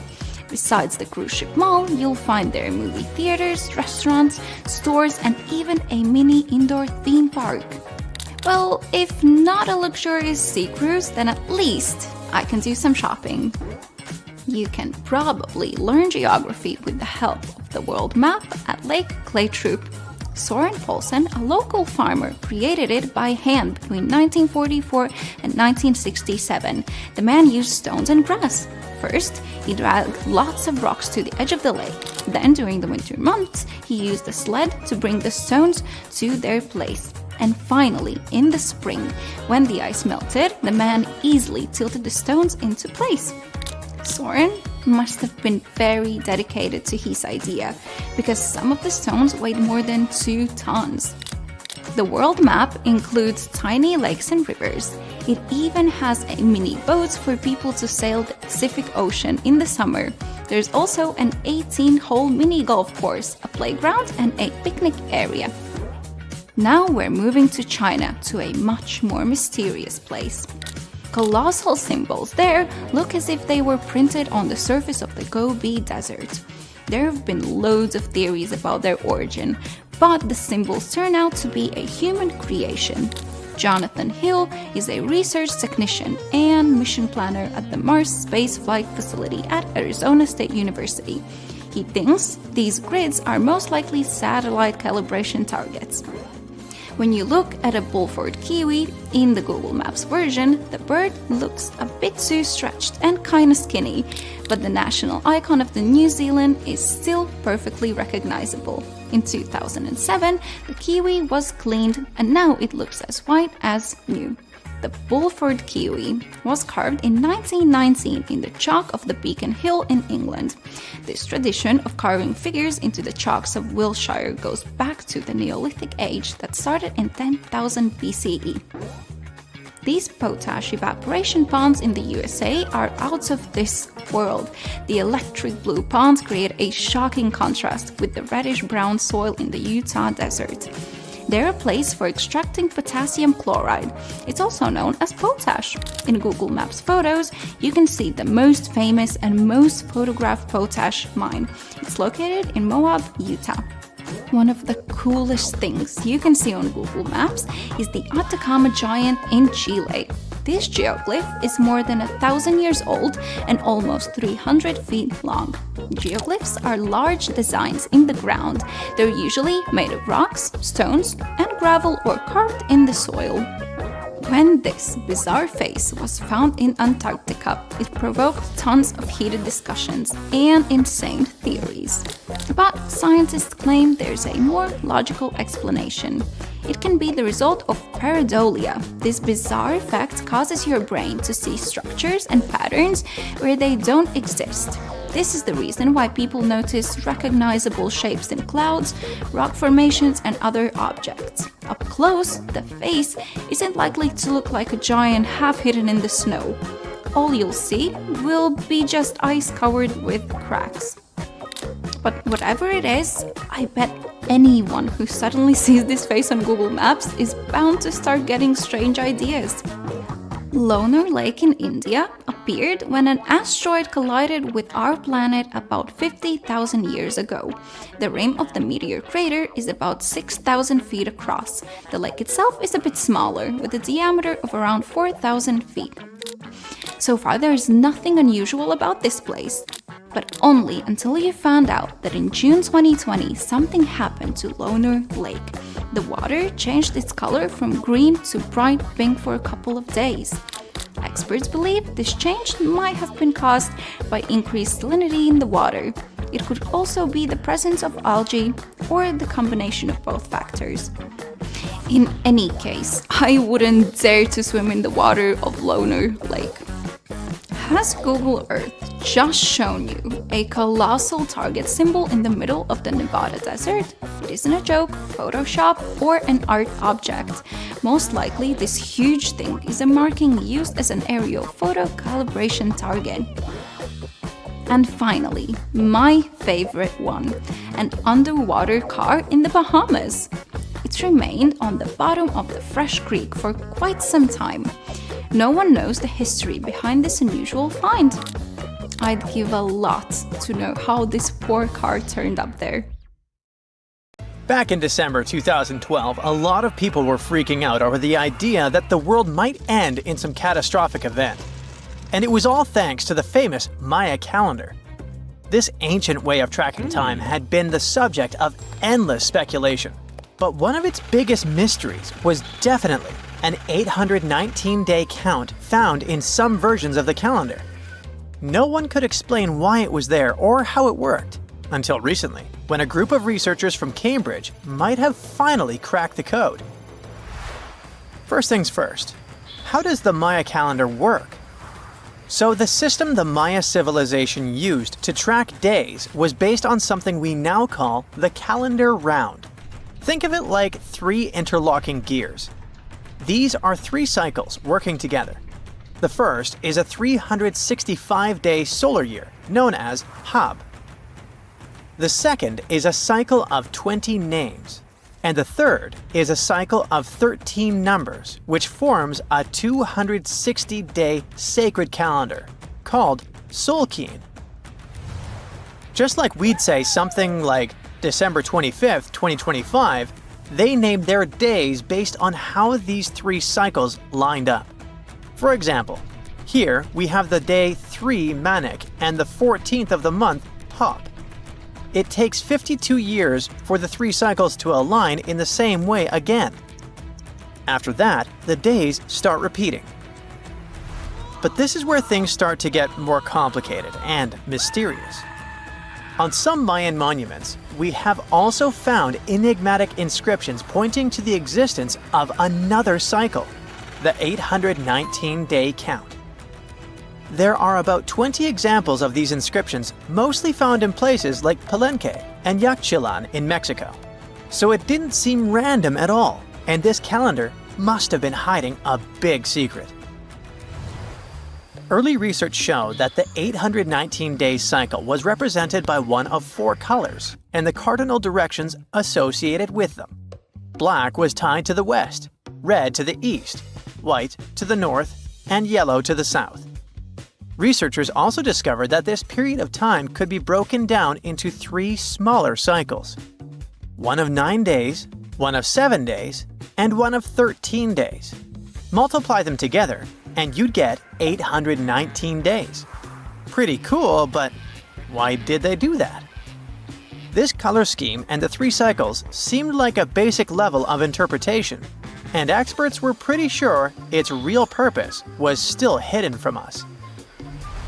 Another thing researchers noticed is that this strange count of days was mostly shown using a Y glyph, followed by a number. But in some cases, they also added a glyph representing Kawil. This was a powerful Maya deity, often associated with creation and lightning. He was usually symbolized by a torch coming out of his forehead, representing the spark of life. But in the 90s, a study suggested that when Kawil's inscription showed smoke and fire coming from his forehead, it could actually represent the planets Jupiter or Saturn, or maybe even both. Wait, that means that the 819 days count could be linked to both planets in some way. From there, research focused on figuring out what that link might be. The first conclusion is that this calendar might have helped the Maya track the movements of those planets in some way. Then they started noticing something interesting. These cycles could be specifically tied to the synodic periods of Jupiter and Saturn. By synodic periods, we mean the time it takes for a celestial body, like a planet, to return to the same or nearly the same position as seen from Earth. While this possibility was pretty exciting, something didn't quite add up. Each planet moves very differently, and trying to fit multiple planets into an 819-day span just didn't seem to work. In other words, this 4-part color-coded calendar system was simply too short to align perfectly with the synodic periods of the visible planets. So it looks like we're back to square one. This mystery had people scratching their heads for ages, until 2023, when specialists realized they might have been looking at it all wrong. Researchers actually needed to shift their perspective. Instead of seeing this system as 819 days, they needed to consider the number as representing timelines. And this period of time could be just a small part of a much, much bigger calendar. You see, as we said earlier, this cycle seemed to track the period when a planet became visible to people on Earth. To prove that these 819 cycles were timelines, not actual days, researchers needed a planet that could serve as a starting point to back up their theory. In this case, it was Mercury. And there's a pretty simple reason for that. Mercury's synodic period is 117 days, which fits perfectly into the calendar count. I mean, if you take 1819 and divide by 117, you get the number 7. So, Mercury is the only visible planet whose synodic cycle fits neatly into this period as whole numbers. Perfect. Now they had a solid starting point. From there, they needed to expand the calendar by increasing its length to 20 periods of 819 days. Suddenly, a pattern emerges. And just like that, all the synodic cycles of the planets fit perfectly into the system. For example, Saturn's synodic period from 378 days lines up perfectly after 6 819-day cycles. Venus aligns every 5 cycles. Jupiter every 19 cycles. And Mars, which takes the longest, needs 20 cycles. In other words, it takes about 45 years for Mars to align with the synodic periods of all visible planets. So, this is how researchers determined that the ancient civilization wasn't referring to days, but rather to timelines. The Maya astronomers came up with this count as part of a larger calendar system of 20 periods. But then a question comes up. Why was studying the synodic periods so important to the Maya? Well, we don't have super specific answers about this mysterious calendar yet. But what we can say for sure is that the Maya truly believed in the powerful influence of the cosmos on daily life. So maybe they wanted to analyze how the movements of all the visible planets lined up with their other calendars. Of course, this system is just one part of the Maya's amazing and advanced understanding of astrology. And it wasn't just about using astrological cycles for planting and harvesting. They also had crazy specific knowledge, like how to predict solar eclipses. Archaeologists believe the Maya connection to the stars is reflected in the ruins of their world. Take the famous pyramid in the ancient city of Chichen Itza, located in Mexico's Yucatan Peninsula. If you look closely at the base of its staircase, you will see a snake's head carved in stone. But here's the coolest part. During the spring and fall equinoxes, when day and night are exactly the same length, the sun casts sharp, triangular shadows on the staircase. It creates the illusion of a snake slithering down the steps. Another example of how they use their knowledge of astronomy in their temples is in Tikal, Guatemala. Built around year 1 of the Common Era, this pyramid is considered one of the Maya's earliest astronomical complexes. And its alignment and orientation allowed them to track and calculate solstices and equinoxes with incredible precision. The Maya were skilled skywatchers. Just like we have modern-day high-tech observatories with round domes, they had something similar. Meet El Caracol. The name means snail in Spanish and refers to the spiral staircase inside the tower.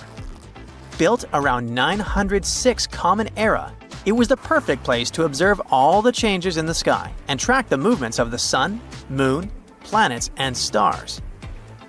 Unlike us today, with our telescopes, satellites, and advanced tools, the Maya relied entirely on naked eye observation, and that makes their achievements even more incredible. Back in 2009, people in Ishikawa, Japan, saw a kind of rain no one's ever seen before. It was raining tadpoles. First reason is that the wind that day was so strong, it lifted and carried all those tadpoles away in no time. The second possible reason is that big birds, such as gulls, just dropped them while they were flying to their nests.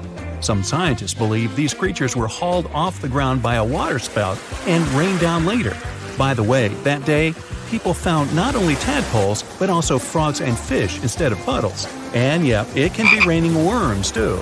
Some people claim they've seen snake rains. Yay!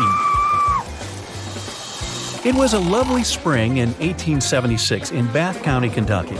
Mrs. Crouch was making soap in the yard of her house when she suddenly noticed it started raining meat. It wasn't ground meat. Those were large 3 inches in diameter chunks of meat falling right on her.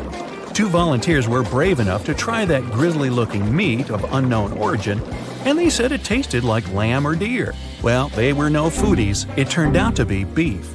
Such cases were registered in Europe too, and the only logical explanation of meat showers is that buzzards flying over just drop meat pieces they save for lunch. With no luggage, their bodies are lighter and they can fly easier. Wow, I wish it rained donuts on me once. Rains aren't unusual for Oakville, Washington, but this one still doesn't have any solid explanation. Instead of common raindrops, people watch translucent jelly-like blobs falling down from the skies. These little things covered about 20 square miles. Those who got really close to that sort of rain said they felt bad the next day. Scientists studied those blobs and realized they contained human white blood cells, but other tests later showed it wasn't true.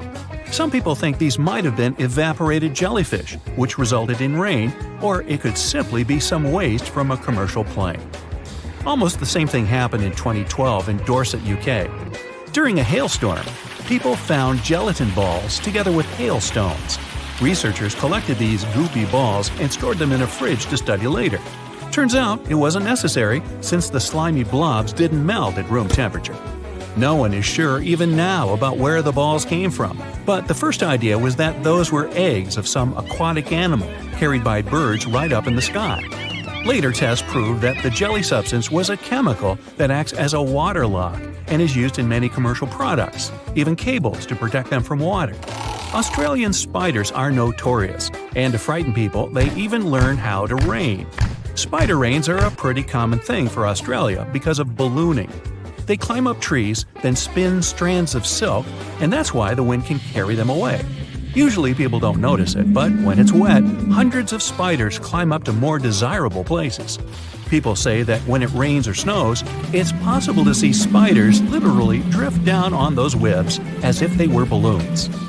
If you ever travel to the Mekong Delta, you'll probably have a chance to see glowing balls rising up from the water and beelining straight into the air.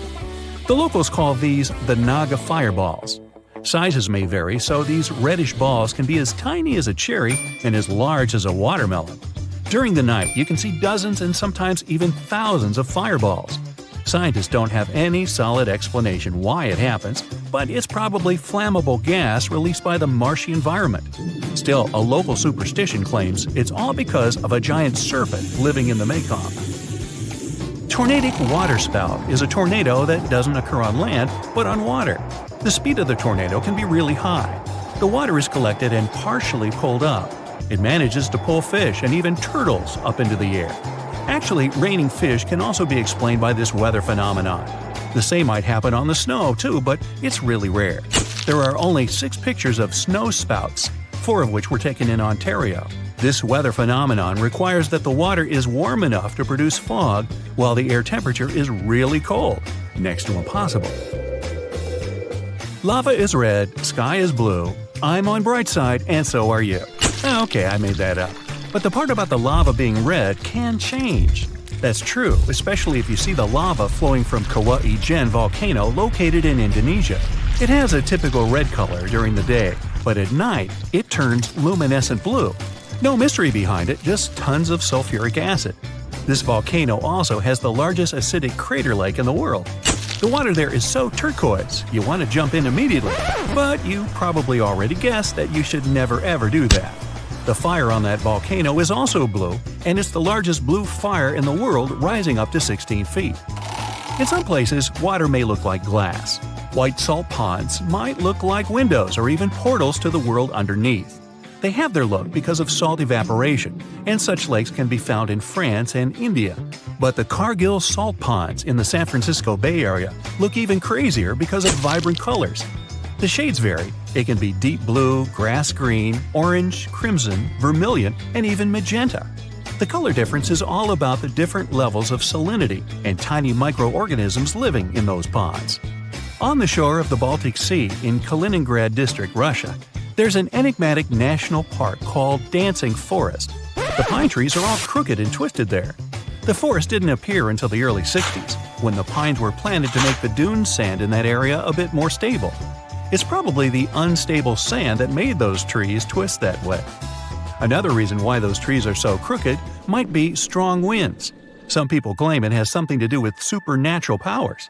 They say this forest is a place where positive and negative energies meet. Locals believe if someone climbs through one of the rings in those trees, it'll add an extra year to this person's life. The throbbing hum in Taos, New Mexico has driven locals crazy since the 1990s. Low-frequency hum doesn't let you sleep normally. Even though scientists tried so hard to find the source of the hum, they failed. They blamed it on mechanical devices and even animals.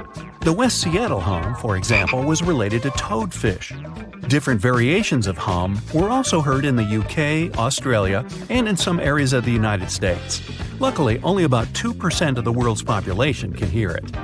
Noctilescent clouds, or simply night clouds, are so rare because 1. They only form in summer, and 2. They can only be seen at latitudes between 50 and 70 degrees, both north and south. To see those clouds, the sun should be already below the horizon, but the clouds still have to be in sunlight. It's possible for the highest clouds in the atmosphere, which are located about 50 miles up. We can't see them during the day because they're too faint. Fairy rings, also known as elf rings or pixie rings, are the enigmatic rings of mushrooms that appear in grasslands and forested areas. Scientists can't explain why these fungi can form nearly perfect circles. But the superstition claims that fairy dances would burn the ground, causing mushrooms rapid growth. In fact, it's partially true. The mushrooms grow in places where grass withered. The Amazon River, one of the longest on our planet, stretches for 4,000 miles, which is more than a drive from Vienna to New Delhi. But there's one river in South America that beats the Amazon River twice. First, it's wider. Second, nobody ever saw it. It's an Amazon underwater twin called the Hamza River, and it runs 2.5 miles underneath. Scientists found it 10 years ago, back in 2011. Don't blink, or you'll miss this rarest weather phenomenon. Red sprites are electrical discharges in the sky that look a bit like an aurora. It's super powerful, about 10 times stronger than any regular lightning, but it lasts just a couple of seconds. They were first photographed in 1989, and there are still very few photos and video recordings of this lightning. To make a video that can clearly show red sprites, it should be at about 7,000 frames per second. Well, I'm out. Around 2,500 years ago, an earthquake completely changed the course of one of the largest and most famous rivers on the planet, the Ganges. Now, it's normal for rivers not to sit in one place, so if you live next to one, it could also just disappear without a trace or flood the whole city one day. In the case of the Ganges River, a supermassive earthquake became the reason for this dramatic change. Scientists say it might happen again, and it would be a huge problem for millions of people who depend on this river. The Ganges River starts as small streams in the Himalayas and travels a long way, over 1,500 miles. Along its journey, it meets other big rivers before all the water flows into the Bay of Bengal. The Ganges has the largest delta in the world among all rivers. Just like many other rivers in the region, it slowly changes its path over time. These changes, if they happen when a river wears away its banks, usually takes a long time, sometimes decades. Scientists have discovered that the Ganges-Brahmaputra river system has shifted several times over the last 6,000 years. When they looked at satellite images of the Ganges Delta, they noticed something interesting. There was a crescent-shaped dip in the ground about 28 miles away from where the river is flowing now. This depression was over 1 mile wide and stretched for many miles. They thought it might have been an old main channel of the Ganges River a long time ago. In 2018, the team decided to visit the area to check it out for themselves and take samples to learn more about it. While driving back home, they noticed a pit where someone was digging dirt to create a pond. The next day, they planned to fill it with water, but the researchers spotted something strange in the dirt. There were vertical bands of light-colored sand mixed into the darker mud. These special layers are clues from the past. They show that an ancient earthquake made sand and water shoot up from below the ground and created sand volcanoes that were trapped in time. The scientists studied the sand and mud and figured out that these earthquakes happened around 2,500 years ago and were strong, with magnitudes of 7 to 8. The epicenter was over 110 miles away from the main stem of the river, but it was powerful enough to displace it. It could have affected around 140 million people. The Ganges-Brahmaputra system is close to spots where Earth's tectonic plates meet. So, earthquakes happen here often. There's no danger right now, but scientists think that another massive earthquake could happen in the next few hundred or thousand years. It could threaten up to 170 million people. That's about half the population of the US. No one can predict exactly when an earthquake will happen or how strong it will be. Learning how earthquakes in the past moved rivers helps scientists figure out patterns and make guesses about similar events in the future. This knowledge could help us prepare better and create safety plans before another big earthquake strikes. Now, the Ganges isn't the only river at risk. The Yellow River, the Irrawaddy River, and rivers in the United States, like the Klamath and San Joaquin, all face similar dangers. The mighty Mississippi River has also switched its path many times over the last 7,000 years. Right now, there's a huge system of dams and barriers called a control structure in central Louisiana. This structure's job is to stop the Mississippi from spilling over its banks and joining a nearby river. But scientists think that, in theory, these barriers wouldn't handle mega floods. So, the Mississippi could break free and change its course again. This would cause massive problems, especially in southern Louisiana.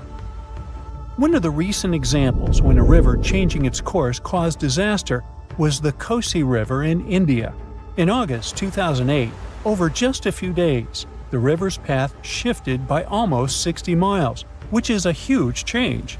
Floods happen in some parts of the state rather often, but they hadn't seen such strong ones in over 50 years. They affected around 1,000 villages and 3 million people, and about 1 million people had to be evacuated to safety. Since many of these people hadn't faced floods in so long, they weren't ready to handle it quickly. It caused even more damage to their homes and lives. Scientists have been trying for decades to figure out what exactly makes rivers suddenly change their course. A new study explains that two things work together to make a river to do it. This process is called avulsion. First, there's the setup, which is like building up tension before something big happens. Over time, sediment, sand, dirt, and other stuff carried by the river gets deposited in certain places. It either raises the river above the land around it or makes a nearby slope steeper than the river's current path. Then there's the trigger, which is like the final straw that makes everything happen. This trigger could be a big flood, an earthquake, or even something like a pile of logs blocking the water. Now, researchers looked at satellite images of about 170 cases of avulsion from the past 50 years. They noticed these events happen most often near river mouths and near mountains. Rivers were about 3 times more likely to change course in these places than in the areas between them. They also studied 58 river channels in detail, using super clear maps to measure super elevation. That's how high the river is compared to the land around it. They also measured slope advantage. That's how steep a new path might be compared to the river's current one. They found that near mountains, rivers often pile up so much sediment that they become super elevated and spill over. But near river mouths, like in deltas, rivers need a steep slope advantage to break through the mud and form a new path. These two factors work together like a seesaw. If one is stronger, the other doesn't need to be as strong for an avulsion to happen. To figure out where a river might go if it changes course, the researchers created a smart computer algorithm. This tool uses maps to measure the terrain steepness and the river's flow to predict where the river might move. They tested it on 10 past avulsions, and it correctly guessed the path every single time. Scientists hope they could use these findings to protect people living near rivers from sudden floods. Rivers changing course played a big role in creating one of the first organized administration systems in the world. Scientists found clues for this in the territory of ancient Mesopotamia. This name means the land between two rivers, and it was between the rivers Tigris and the Euphrates. People living there relied on these rivers for water, food, and transportation. Scientists wanted to figure out how these sudden changes in these rivers affected ancient people. To do this, they used 2 kinds of maps. The archaeological maps show how ancient cities grew over time, including what types of buildings people built.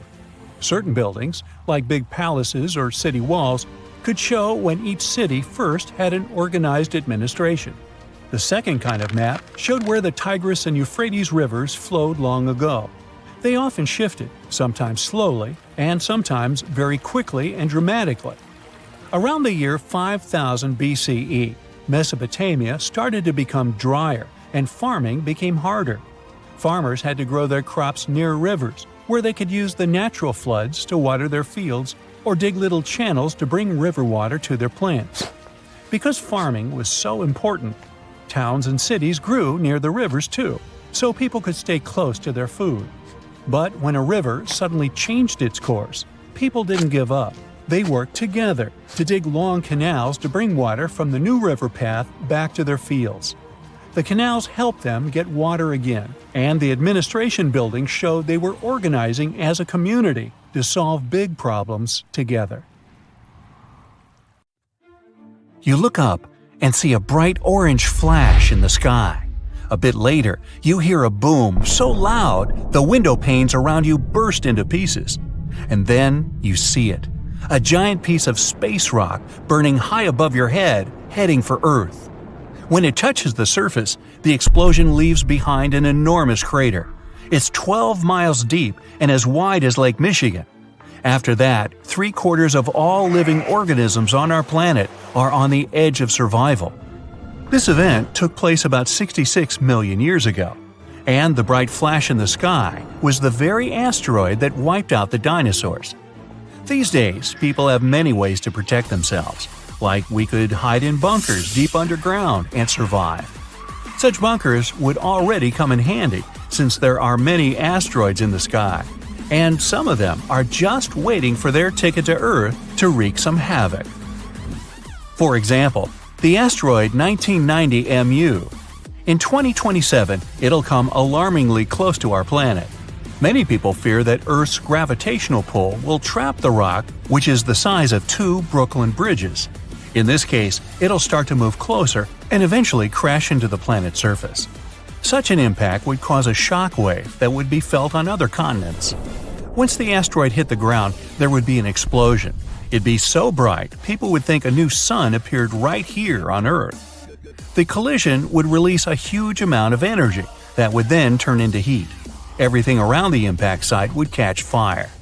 And if the asteroid fell in the water, it would cause tsunami waves higher than the Empire State Building. Many coastal cities would be flooded. The dust that would rise after the explosion would cover the sun. The world would be plunged into darkness. If the dust stayed in the air long enough, the climate on the planet would change and Earth would start to freeze. If you think such a small meteorite can't cause serious damage, look at the Chelyabinsk meteor. It hit the Earth in the winter of 2013. When the space rock entered the atmosphere, people miles away heard a loud bang. The brightly burning object was approaching the surface at about 11 miles per second. Halfway through the flight, it split into several pieces. This caused several stronger shock waves.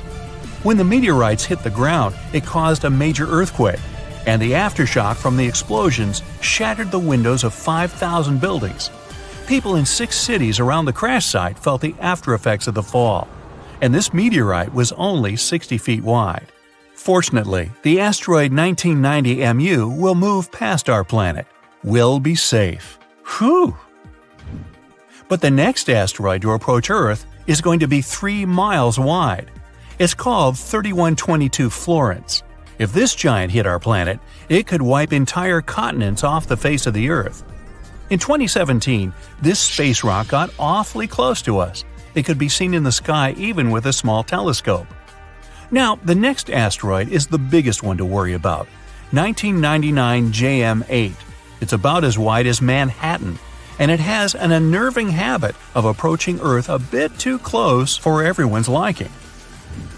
A small asteroid named 2020 VT4 got closer to our planet than all others have ever done.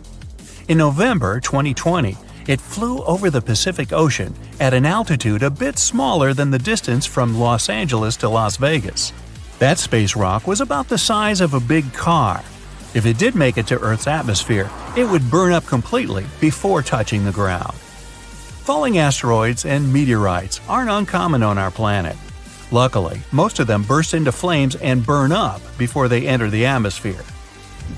Mars is to blame for such frequent meteor showers. The planet isn't far from the main asteroid belt in the solar system. Sometimes, the gravitational pull of the red planet grabs asteroids from there. Then, Mars spins them around and flings them in our direction, just like a slingshot. So, Mars is a bully. Good thing we're protected by Jupiter. It's the largest planet in our solar system, and it has an incredibly strong gravitational field. It keeps the asteroid belt in line and protects us from being constantly hit by a rain of meteorites. And that's good news, considering Ceres is in the asteroid belt. This enormous space rock is so big that it was once considered to be a planet. Then, for many years, scientists called Ceres an asteroid. But in 2006, it was finally classified as a dwarf planet. This space object contains a third of the total mass of the asteroid belt, which is about 4% of the Moon's mass. If Earth were as large as a nickel, Ceres would be about the size of a poppy seed. So, what if an asteroid several miles across was heading toward our planet and people had to stop it? Well, we could break the space rock into smaller pieces. A massive explosion could be used to do this. People wouldn't even need to land on the giant asteroid. Getting close to its surface would be enough. Boom! A powerful burst of energy would split the asteroid into several large pieces and tons of debris. The smallest rocks would burn in the heat released in the blast, and it would also change the asteroid's trajectory. The larger fragments would burn up while entering the atmosphere. All witnesses of this unusual meteor shower would have a chance to admire a beautiful fire show. Another means of protection could be a kinetic battering ram. Simply put, it would be a huge object that people would send towards the asteroid approaching Earth. Or it could be a heavy spaceship. This is the method scientists produce to prevent the asteroid Apophis from falling to Earth. This guy is 1,200 feet across and often passes by our planet, coming as close as 19,000 miles above Earth's surface. The asteroid is going to pass close to our planet again in 2029, and there is a possibility that in 3036 it might crash into the Earth. If it happened, the explosion would leave a crater more than 3 miles across. Within 6 miles of the impact zone, all buildings and subway tunnels would be crushed or severely damaged. The event would also trigger a powerful earthquake. In the area of 30 miles away from the crater, car windows and window panes in houses would be shattered. And 75 miles away from the impact site, the earthquake would move furniture and buildings. One way to stop such a catastrophe is to build a heavy spaceship. It would take off from Earth, speed up, and then ram into the asteroid with great force. This impact would alter the course of the huge space rock, and it would fly past our planet. We could also try to stop the asteroid by wrapping it in foil. This would make its surface reflective, and then solar pressure might gradually change the asteroid's trajectory. Another alternative is using the gravitational tug. In this case, we would send an unmanned spaceship, large and heavy, toward the asteroid. It would fly over the space rock and slowly draw the thing closer with its gravitational pull. A small change, of course, would be enough to make the asteroid fly past our planet. Another way to protect Earth would be to build a system of giant lenses in space. Perhaps you've tried focusing sunlight with eyeglass lenses. Then you know how hot this sunlight can get.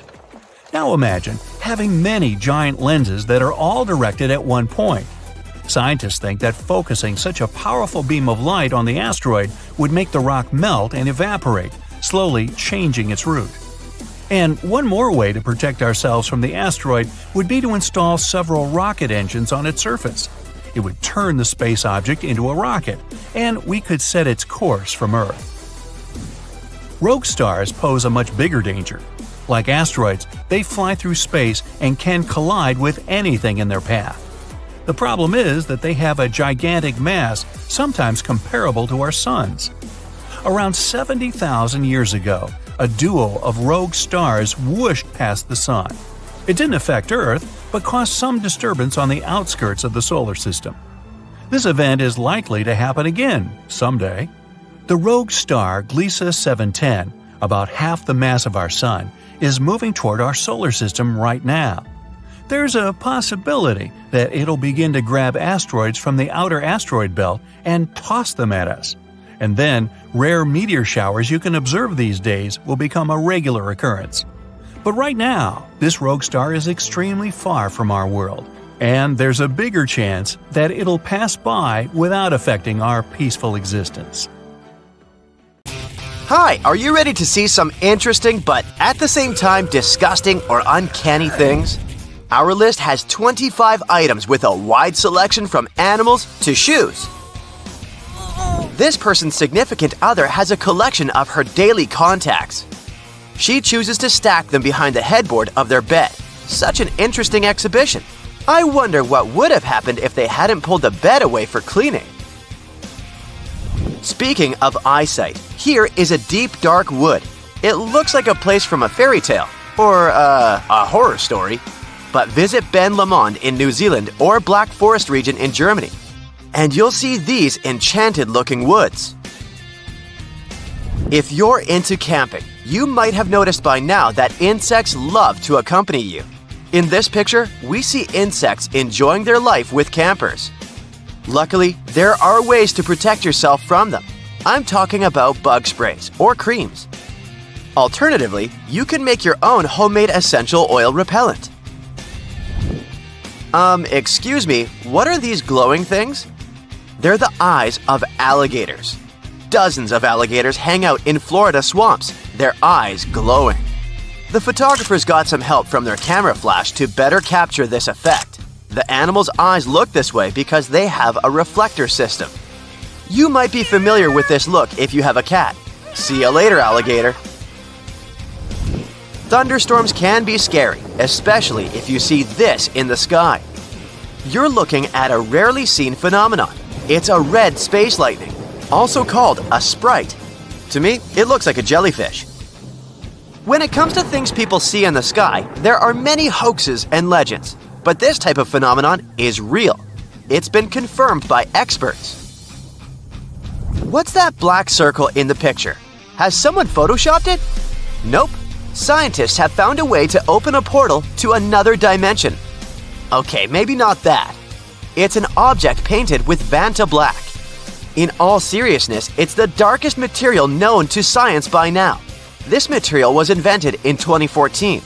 It's the blackest shade of dark because it can absorb 99.96% of ultraviolet, visible, and infrared light. They've even produced a spray form of this substance. This material kind of plays with our perception of perspective. Three-dimensional objects appear to be two-dimensional. If you were given this material to paint one object, what would you pick? Let me show you human skin boots that are worth thousands of dollars. This customized footwear is designed to look like human legs and feet. They're made out of silicone. Let's travel in time a bit to see the world's oldest surviving diving suit from the 18th century. It now has the potential to be the monster in the closet. Raccoons like cat food, and here's some proof. I know you're hungry too, buddy, but your tiny hands look scary from this point of view, my friend. No, I'm taking it back. Your hands look cute, dear raccoon, compared to this person's kitchen. The idea is super cool and understandable. The well dates back to the mid-1700s, but I grew up watching the Ring movies. I'll pass on this one. Is it a Halloween special, or does this person use this car at all the seasons of the year? It's a side view mirror with a twist. Aha! Just in time. I'm planning to renovate my home. And this idea can come in handy. This is actually a flat hallway. Is this the World Wide Web? A person saw a giant spider web at work today. All these things on the internet make me wonder why so many people are delighted by mildly disgusting things. Science has the answer to this question. It's all related to how the emotion of disgust fundamentally works. Disgust is an emotion of avoidance. It works as a signal that something might be harmful to your body, so you should avoid it. Scientists believe that this feeling was originally formed by food. Charles Darwin, for example, claimed that the unusual appearance and odors of food triggered the feeling. It had a regulatory function as the gatekeeper emotion, the exclusionary emotion. Then, what's the allure of disgust? Let's ask psychological researchers. They believe that disgusting stimuli both catch and keep your attention.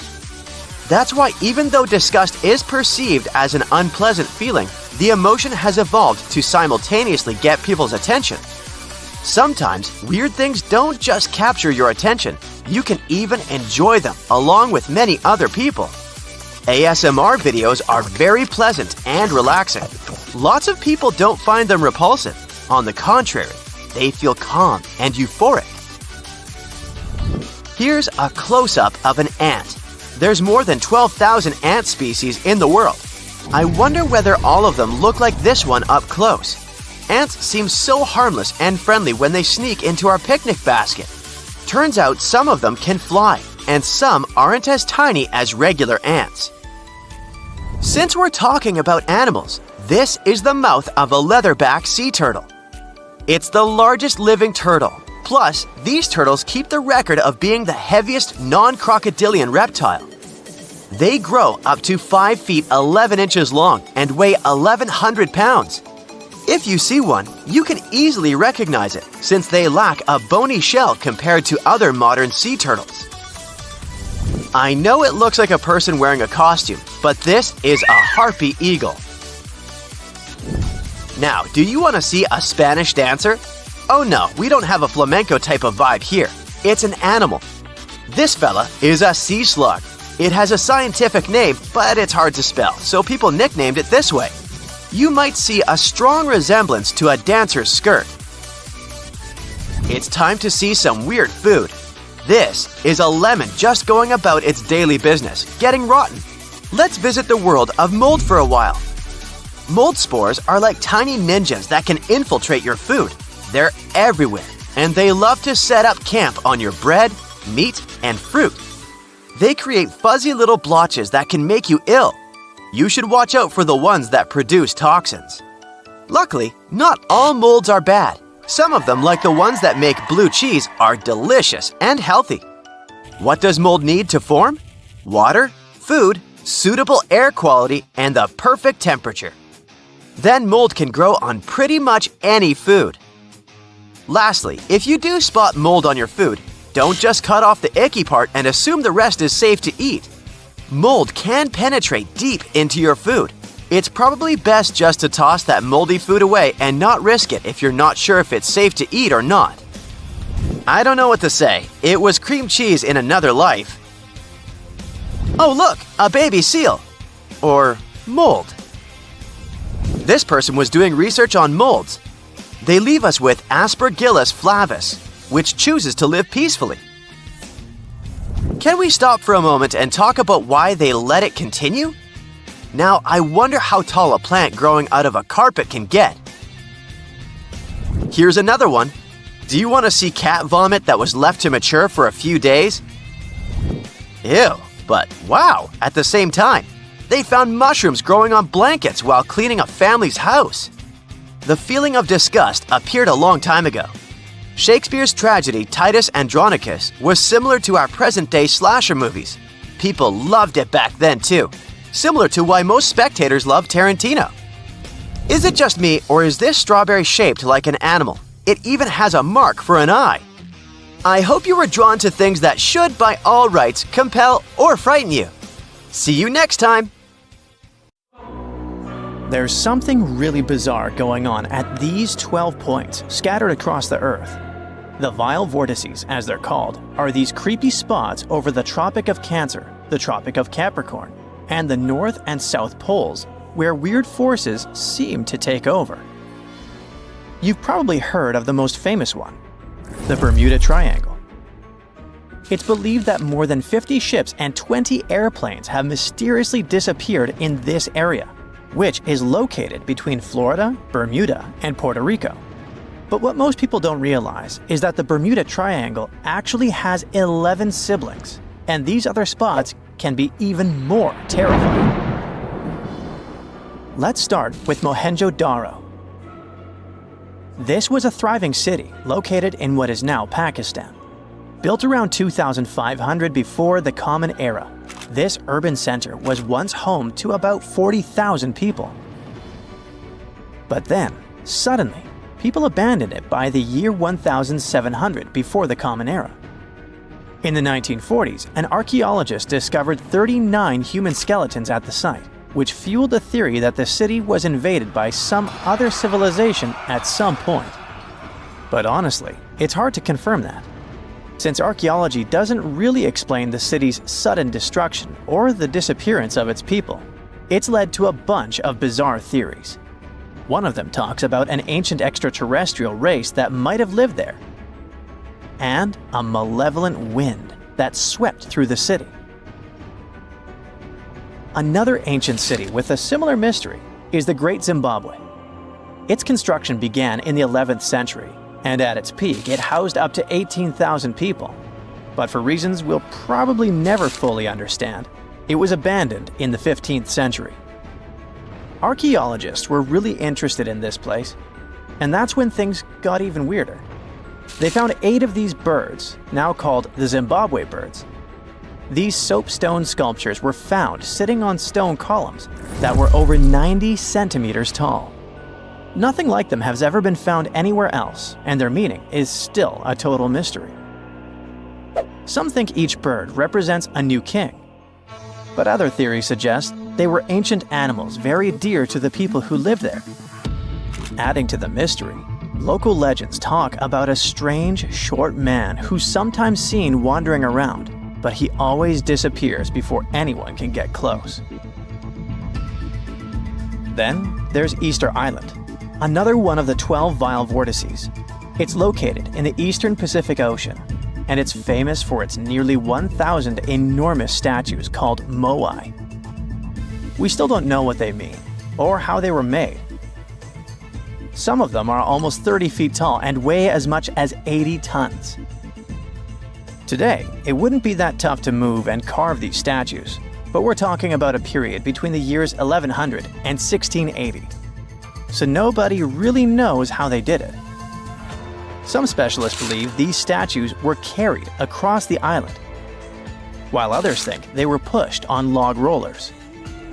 But the most bizarre theories suggest extraterrestrials were involved. Algeria is another land rich in ancient mysteries, and one of the most fascinating is something called the Jeddars. These are 13 monuments with square stone bases and angular mounds, built between the 4th and 7th centuries. But the weird part is, no one knows their purpose. One of them had an inscription in Latin, but it was so worn down that the message was nearly impossible to read. The best guess so far is that these monuments were probably tombs for royalty, although no one knows exactly who was supposed to be buried there. What we do know is that there are many myths related to strange disappearances in the region. The next mysterious spot is located south of Tokyo in the Pacific Ocean, and it's called the Dragon's Triangle. Does that name ring a bell? Yep. Just like the Bermuda Triangle, this area is known for strange disappearances of airplanes and ships. One of the most chilling stories dates back to 1945, when a plane allegedly vanished. The pilot supposedly sent a radio transmission right before the aircraft disappeared, claiming that something strange was happening in the sky, like it was opening up or something. While this story is definitely eerie, the truth behind it and many other Dragon's Triangle legends is still up for debate. If you type Hamakulia volcano into Google Earth, you'll find it located in Hawaii's Ring of Fire. But this place is so shrouded in mystery that it's hard to find much information about it. Some legends speak of unusual electrical energy being detected in the area, and there's even a story about an eyewitness who claimed to see a plane flying over it totally disappear from the radar. Another eerie spot is the South Atlantic Anomaly, which is an area on Earth where natural radiation flows out of control. While this doesn't affect our daily lives on the surface, it has a pretty big impact on Earth's atmosphere. The radiation there is so intense that it can knock out the onboard computers of spacecraft and interfere with the data collected by satellites passing through the area. To deal with this, specialists had to add an additional shield to the International Space Station. The South Atlantic anomaly is also linked to a weird event that astronauts experience called cosmic ray visual phenomena. They've reported seeing random flashes of light or shooting stars out there in space, but it's all just some kind of illusion. From wild radiation to strange seismic activity. The Wharton Basin in the Indian Ocean is a place known for unusual tectonic events. In April of 2012, a massive earthquake measuring magnitude 8.6 hit the region. This was considered the largest intraplate earthquake ever recorded, meaning it happened within a tectonic plate rather than at its boundary.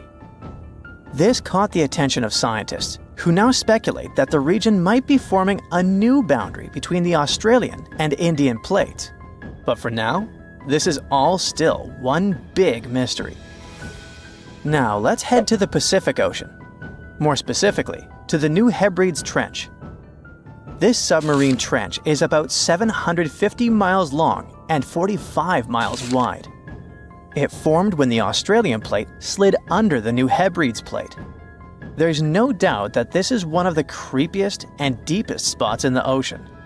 The danger isn't just down in the deep sea either, as this trench has been connected to several earthquakes that affected New Caledonia and Vanuatu. This area also has some strange features. For example, when scientists explored it, they didn't find a single grenadier fish down there. This type of fish is one of the most common deep-sea creatures you would expect to see in trenches around the Pacific. So why aren't they around the New Hebrides Trench? Maybe they know something we don't. The two remaining vile vortices are the North and South Poles. These two are on the opposite ends of the planet, but they share one thing in common: strange disappearances. One of the most famous stories from the North Pole happened in 1897. 3 brave explorers set out on a journey to reach the North Pole using a hot air balloon. But they never completed their mission. Their mysterious disappearance remains one of the most intriguing, unsolved mysteries in the history of Arctic exploration. The South Pole is also known for similar mysteries. It's believed that hundreds of people may be buried beneath the snow and ice of the coldest continent on Earth. Even with all the advancements in technology and knowledge, the South Pole can still be extremely dangerous for anyone who ventures there. The temperatures can drop to almost minus 130 degrees Fahrenheit, and the winds can get up to 200 miles per hour. And that's definitely enough reason to stay away. Now that you're familiar with the 12 vile vortices, let me tell you something even stranger. If you look at a map, you'll see that these places are arranged in a way that looks pretty similar across the globe. Here's the weird part. If you connect these spots where unexplained events have occurred, you actually form the geometric shape of an icosahedron.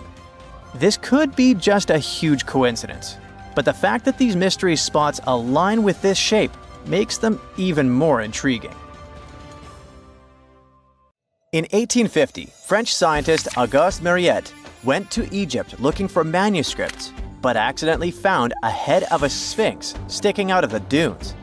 He cleared the sand and figured out the sphinx was guiding the entrance to some underground construction. Several months later, he finally entered the Serapeum of Saqqara. Inside, he found an enormous granite sarcophagi with remnants of 64 bulls. Scientists are still amazed by the tech that the ancient Egyptians used to transport those enormous boxes.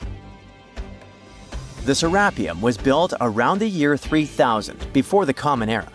It was an underground tomb built to honor the sacred Apis bulls of ancient Egypt. It had a long hallway, almost 500 feet long, with giant stone rooms on both sides.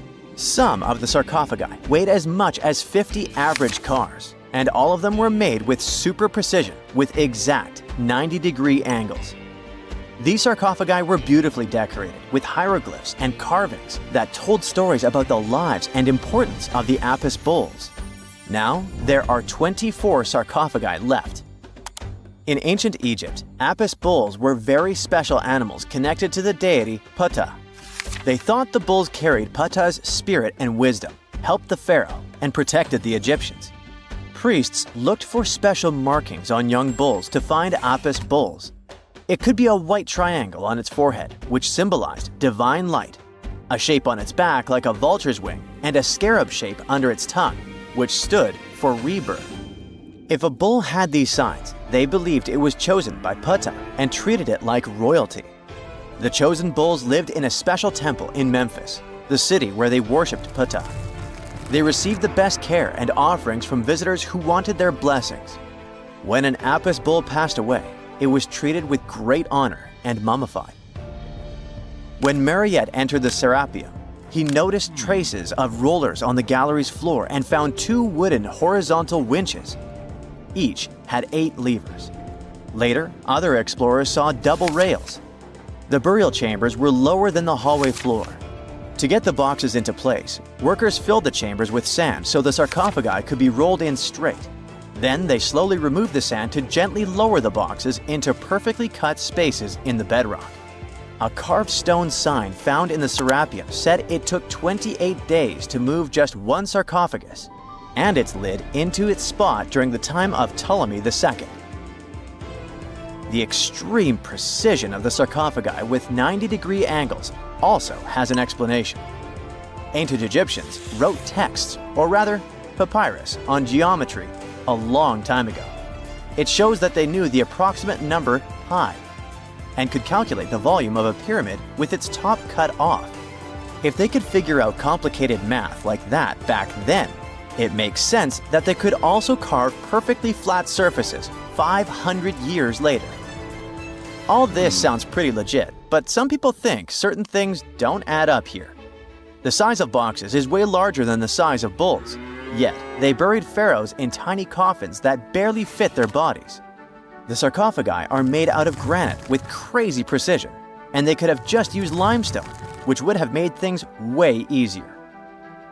The transportation of the boxes seems pretty simple, but only in theory. If one person could pull about 440 pounds, then at least 250 people would be needed to pull just one box. The tunnels in the Serapeum are really narrow, only about 2 feet wider than the boxes themselves. There's no way hundreds of people could have squeezed into those tight spaces to pull the boxes. And even if they did, how would they turn the box in the cramped corridor, lower it into its niche, and place it perfectly in the middle? Somehow, they did this 24 times, and every box is centered perfectly. Plus, the chambers were dusty, and there were no signs of soot from lamps. This means they must have worked in almost complete darkness. The real use of the boxes could also be different. A long time ago, even before the Egyptian pharaohs ruled, the local people already knew how to use fermentation. It happens when tiny organisms called yeast eat certain ingredients like starch and turn them into gas and ethanol. So someone in ancient Egypt probably put food like barley, bread, and even meat inside a giant stone box, then closed it tight with a heavy lid. These stone boxes, carved from granite, were so precisely made that they were almost completely sealed, so nothing could escape from it. As the yeast inside the box started working, it created more and more CO2 gas. It built up pressure inside the box. The granite boxes were incredibly strong. They could handle more pressure than a car tire can hold. When granite was squeezed under such pressure, its crystals produced a tiny electric charge. This effect was possible because granite contains quartz, a material that reacts to pressure this way. The process also needed meat or animal parts, possibly to help the yeast grow better. Meat contains something called oleic acid, which yeast needs to keep growing and to survive the bad effects of the ethanol it produces. As the pressure inside the box kept growing, the combination of gases and electricity made these boxes not just ancient fridges, but powerful energy systems.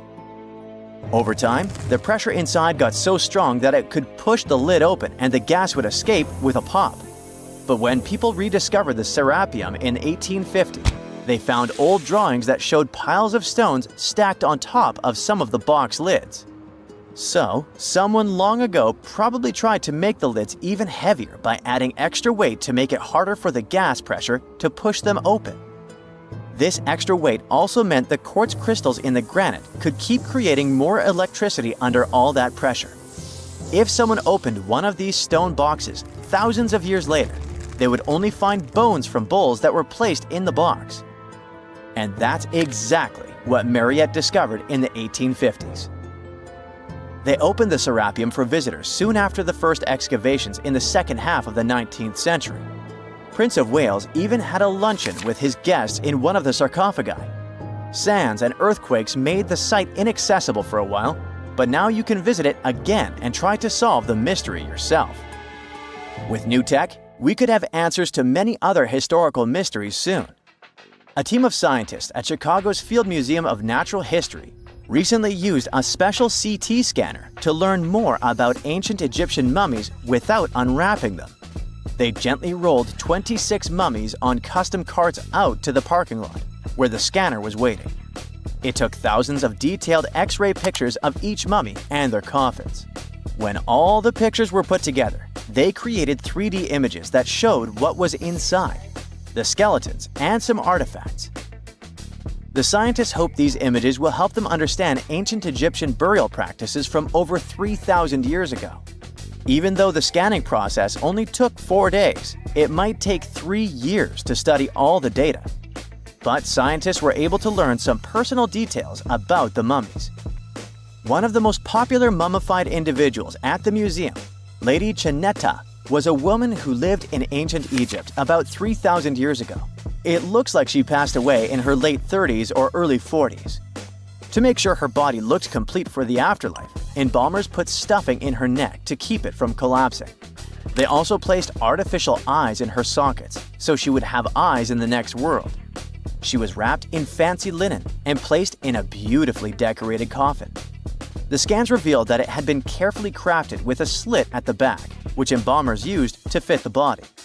There were also some artistic details on the surface, like markings for her knees. It looks like her burial was on the scale of a high-end luxury car. It's 9:59 a.m. when a man is jolted awake in his bed by a powerful, mysterious force. While he's trying to figure out what's going on, a giant 100-foot-tall column of water is already surging toward his hometown. In 20 minutes, most of his friends and family members will lose their lives when a sky-high wall of water sweeps away buildings, trees, and cars. And it can happen to you at any given time. It's the day after Christmas in 2004. Thousands of tourists from Europe and America are enjoying tropical beaches in Thailand, Sri Lanka, and Indonesia when a powerful undersea earthquake strikes off the western coast of northern Sumatra, Indonesia. It's a 9.3 magnitude earthquake, the most powerful ever recorded in Asia. It triggers one of the largest tsunamis in history, the Boxing Day tsunami, which will take the lives of 230,000 people within a few hours. The city of Banda Aceh in Sumatra, Indonesia, home to 260,000 people, is the closest to the earthquake's epicenter. In less than half an hour after the quake, huge 10-story tall waves crash into the city. More than 60,000 people lose their lives immediately. The destruction is so severe that almost no one in its path survives. Next, the tsunami hits Thailand. The waves, rushing at a mind-boggling 500 miles per hour across the Indian Ocean, reach the shores of Phang Nang and Phuket about 90 minutes later. Despite such a significant time gap, both locals and tourists are caught totally off guard. Many beachgoers even walk out onto the beach, curious about the strangely receding sea, only to be overtaken by a towering wall of water. Nearly 5,400 people, including 2,000 foreign tourists, won't survive that day in Thailand.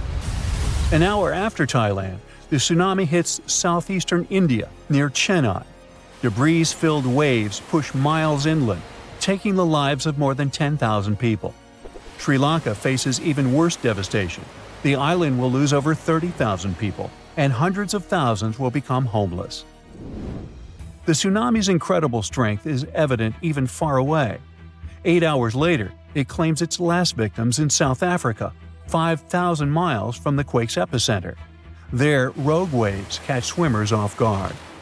Researchers from NOAA's Center for Tsunami Research explain that the destruction was due to the sheer power of the earthquake.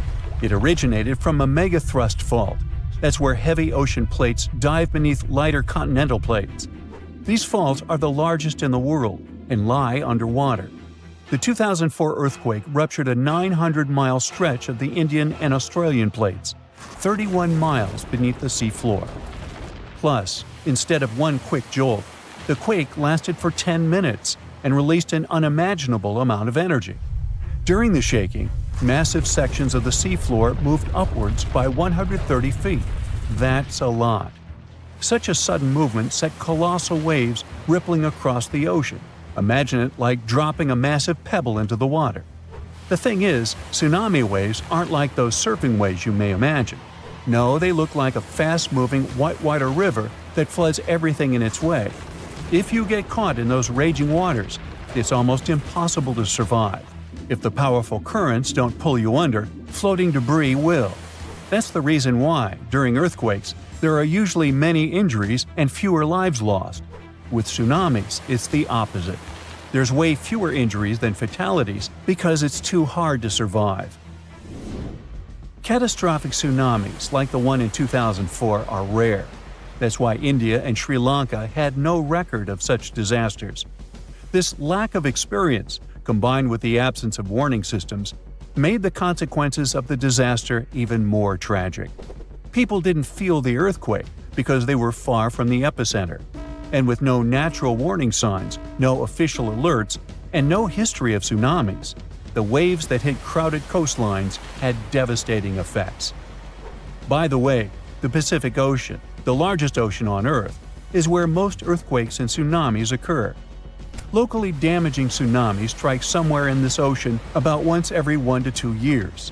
76% of the recorded fatal tsunamis happened in the Pacific. And 99% of tsunami casualties are caused by local or regional tsunamis, which occur more often and hit quickly. But then a question arises: could a tsunami as devastating as the Boxing Day one happen again? Unfortunately, the answer isn't very straightforward. A warning system has indeed been established in the Indian Ocean. Its goal is to alert coastal nations of potential tsunamis. But human behavior is still a critical challenge. This became clear during a real-life test in 2012. That's when many residents of Banda Aceh, Indonesia, simply ignored evacuation towers after a tsunami warning. People never seem to learn, huh? The Indian Ocean Warning Network uses undersea pressure sensors placed near tectonic plate fault lines. These sensors detect any changes and transmit data to surface buoys, which then send it via satellite to control centers on land. Authorities analyze the information and decide whether to issue warnings and evacuate at-risk areas. Aceh, located on one of the world's most active fault lines, implemented additional safeguards. They installed sirens in coastal cities, and people get alerts on their cell phones. Plus, there are evacuation towers, reinforced concrete structures capable of holding 500 people. They are special safe zones. Authorities did test how well prepared people were. In 2009, 18 Indian Ocean countries participated in an evacuation drill, simulating a large earthquake. Thousands of coastal communities took part in this drill, and officials concluded that the exercise had been a success. Fast forward to the system's first real test in April 2012. An 8.6 magnitude undersea earthquake west of Aceh triggered tsunami warnings. And even though there were no significant waves, the whole situation revealed critical flaws. Many residents ignored evacuation towers, choosing instead to flee by car or motorbike. This led to citywide traffic jams, with people getting stranded in areas vulnerable to a potential tsunami. It was chaos. Some residents even went back to the beach to look for the signs of a tsunami, which is a life-threatening mistake. So apparently, there is still a lot of work to do when it comes to tsunami survival. But what you need to know by heart is the signs of an impending tsunami. First of all, it's severe ground shaking. Strong earthquakes near coastal areas can generate tsunamis. If you notice that water on the beach starts to recede at an alarming rate, exposing the ocean floor, reefs, and stranded fish, run. Then there might be unusual ocean sounds. Keep in mind that a loud roaring noise, resembling a train or jet engine, may accompany an approaching tsunami. If you notice any of these warning signs, do not wait for official evacuation orders. Leave low-lying coastal areas immediately and move to higher ground as fast as possible. If you're at home, make sure your family members know about the tsunami and follow official guidance. You should remember that locally generated tsunamis may strike within minutes. You have to act quickly. If it's a distant tsunami, you may have more time to evacuate. If you don't have an opportunity to move inland, hide in high reinforced concrete buildings. Avoid staying in small buildings or homes in low-lying areas. If you're on a boat, stay offshore. Tsunami activity isn't as dangerous in deep water, so avoid returning to port during a tsunami warning. If you're already in port, check with harbor authorities for guidance. If it's possible to move to deep water, do it in an orderly manner. It may be safer for small boat owners to leave their vessel and move to higher ground. And always, prioritize moving to higher ground over saving your belongings. If you live in a coastal area, you can take some measures to protect your property in advance. Since most tsunami waves are under 10 feet, you may consider elevating your house. It can reduce damage. You can also consult an engineer to assess and reinforce your home. And finally, don't forget to protect outbuildings too, and create fences that will allow animals to reach higher ground. You're wandering across the Sahara Desert, and all you can see around is endless sand. And then, all of a sudden, you spot this mark in the sand. The wisest thing to do is run away from that spot as fast as you can. Because if you squint and focus really well, you'll realize that you're looking at a Saharan horned viper hiding in the sand, waiting for its next meal. Paradoxically, the bite of the snake has never led to human fatalities. But then, why should you run away? Well, let's find out. The Saharan horned viper is one of the desert's most famous snakes and a pro at hiding in plain sight. The Cerastes cerastes, which is this snake's scientific name, is one of the most well-camouflaged creatures in the entire animal kingdom. It can measure between 12 and 24 inches in length on average, but the biggest specimens can stretch up to a whopping 33 inches, nearly 3 feet. And while that might not seem too long, trust me, you wouldn't want one to sneak up on you. Interestingly, the females of this species are larger than the males, which is rare in snakes and gives the females an even more intimidating presence. But the truly unique thing about this viper is, of course, those creepy horns, one above each eye. They give the reptile a dragon-like look, setting it apart from most other desert vipers. Not all Saharan horned vipers have these horns. Some have small nubs or none at all. You could say it's a bit of a genetic lottery. Still, these horns add to the viper's threatening vibe and make it look even more fearsome. But it's not just their horns or size that makes them fascinating. Males and females look different beyond just their size. Males have noticeably larger heads and eyes than females. And compared to their relative, Saharan horned vipers have bigger heads and are more likely to sport these spooky horns.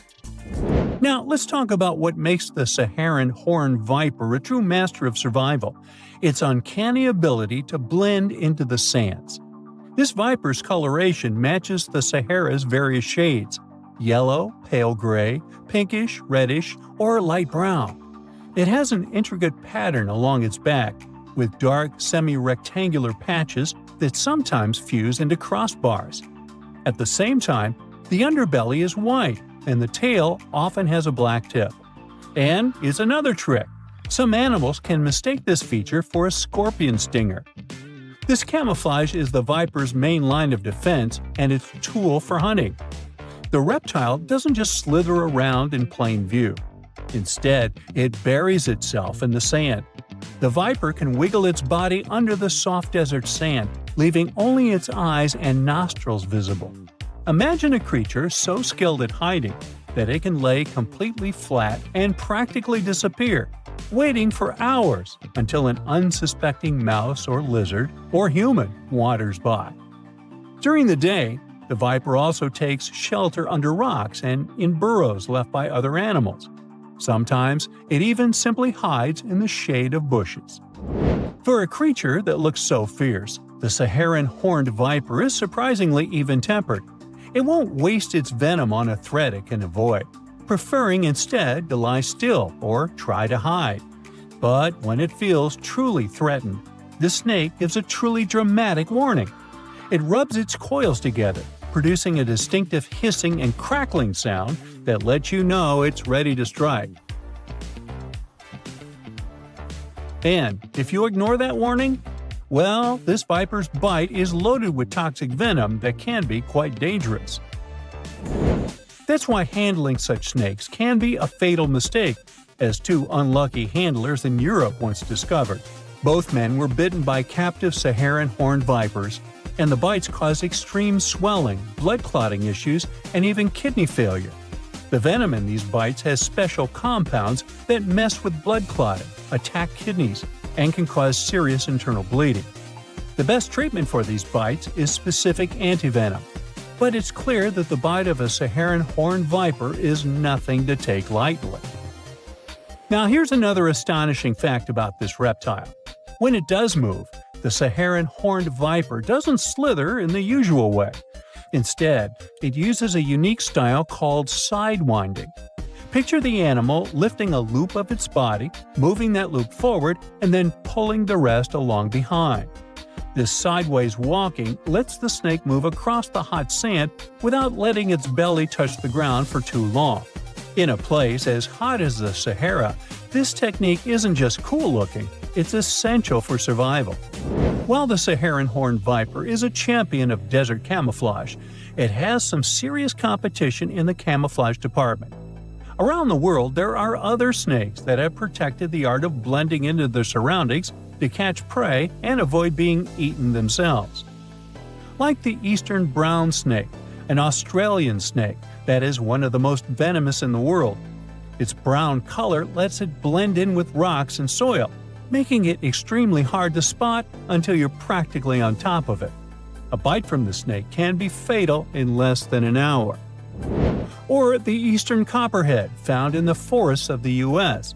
This snake's pale tan and pinkish colors blend in perfectly with autumn leaves. It often freezes in place rather than slithering away, which leads to many accidental bites. Its venom usually isn't fatal, but it's painful, and since the reptile hides so well, encounters are common. The Perengaise adder from Angola and Namibia loves to hide in the sand like the Saharan horned viper. It mostly eats lizards, and its sandy-colored scales make it almost impossible to see. Thankfully, its bite isn't too dangerous for humans. Now look at this terrifying creature. It's the timber rattlesnake. This rattlesnake lives in the lush forests of the U.S. and uses its colors to blend into the forest floor. You might not see it, but if you hear its rattle, take a step back since its venom is potent.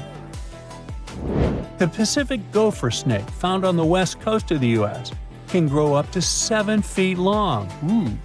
The only plus in this situation is that this reptile is non-venomous. It camouflages well in forests and fields, but is harmless to people. Just don't scare it, or you'll get a bite, which is still unpleasant. In the rocky terrains of California and Oregon, you might meet the northern Pacific rattlesnake, which likes blending into dark brown and gold rocks. Hearing a rattle is often your only warning, since this dangerous snake is nearby. These neck snakes aren't particularly dangerous, but they're unsurpassed masters of camouflage. The smooth green snake has a bright green color that matches the leaves in trees and grass, which makes it practically invisible among foliage. The common European viper prefers hiding among leaves and shrubs, and the harmless common garter snake has colors that blend in with dirt and grass. Keep in mind, though, that even though all these snakes are not venomous, they can still give a painful nip. Oh, and I can't but mention the massive reticulated python. Even though it can grow over 21 feet, this South Asian snake is expert at hiding among leaves and shadows. It's one of the only snakes known to occasionally hunt humans, so tread carefully in its territory. Now, in the wild, snakes like the Saharan horned viper rely on camouflage to hunt and avoid being hunted. They might be blending into leaves, sand, or rocks, but in any case, these snakes have evolved to stay hidden from predators and prey alike. The desert viper buries itself to stay cool and catch food, while forest snakes blend in to hunt in silence or avoid curious humans. For them all, staying hidden isn't just a matter of survival, it's a huge advantage. So, next time you're out in nature, remember that you might be walking right past a hidden hunter, watching you from the shadows with a quiet, horrifying patience. Have fun out there. Ah, Phoenix. This sizzling gem in the Sonoran Desert isn't just another American city.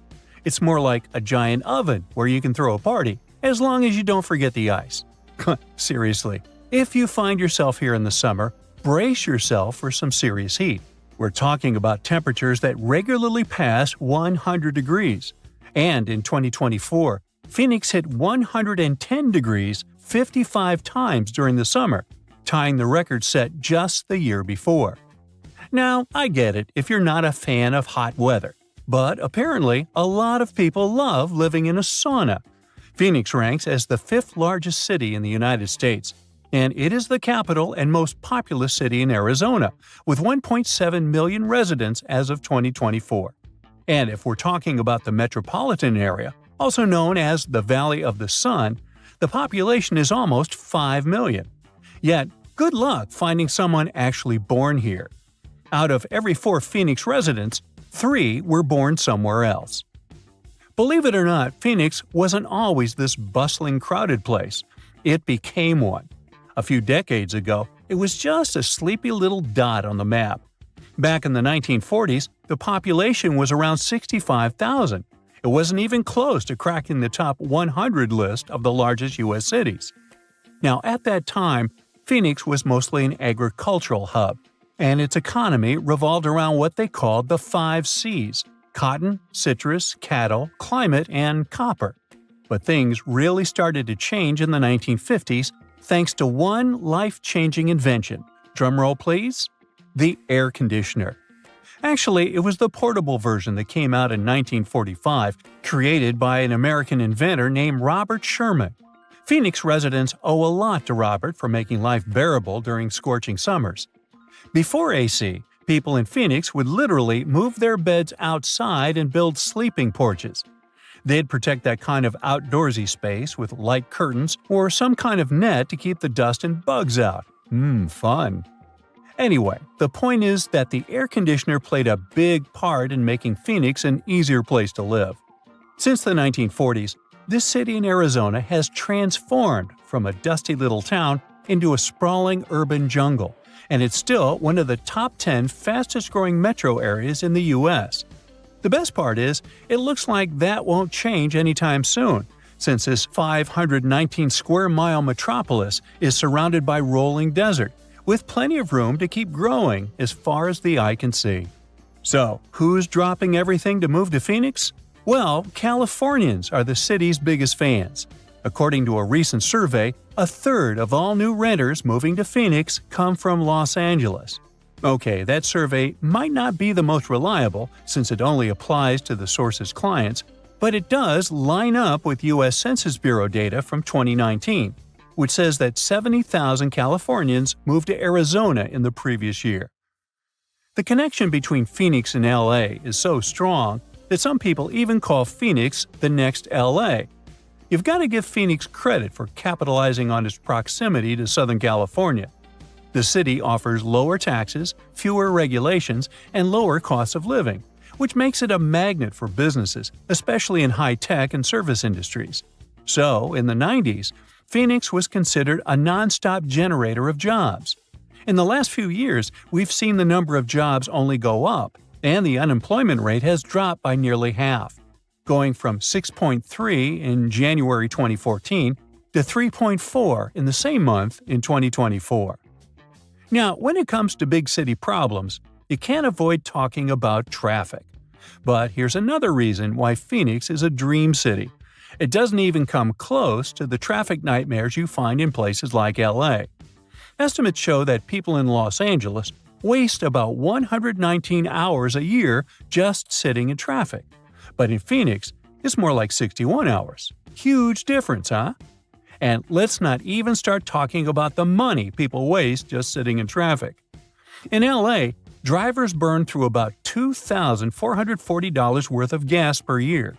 In Phoenix, they waste 25 gallons of fuel, which ends up costing about $952. Yeah, that's still a lot of cash, but compared to LA, come on, that's a steal. Phoenix being okay in terms of traffic might have a lot to do with how the city was designed. Just take a look at a map of Phoenix. You'll notice it looks like someone took a ruler and drew perfectly straight lines for the roads. That's because the city was laid out in a grid system. This setup makes it so much easier to get around, especially compared to cities full of confusing twists, U-turns, and one-way streets. It just simplifies things, whether you're a local or a tourist. Plus, Phoenix has nice wide streets. Most cities have one major road and a bunch of narrow streets that just can't handle heavy traffic. But Phoenix has wide roads everywhere. So, when the freeways get jammed, you can just hop onto a parallel street and still get to work without stressing out too much. When you look at all the job opportunities and the relatively smooth traffic, it's no wonder people are willing to put up with the heat and move to Phoenix. But don't get it twisted, the heat is no joke. It is really, really hot and sunny out there. We're talking about 300 days of sunshine on average, or about 85% daylight hours per year. But once again, Phoenix has made the best of it. And all that constant sunshine has turned Phoenix into one of the top solar energy cities in the country. Now, you may be wondering, a city in the middle of the desert with barely any rain, do they actually have enough water? Well, they do. Phoenix has its water situation pretty well sorted out, thanks to multiple sources. I mean, they don't rely on rain alone, which is a good thing because, desert life. Most of their water comes from way up north and east of the valley, where snow melts off the mountains and flows into giant reservoirs, storing it up for those dry years.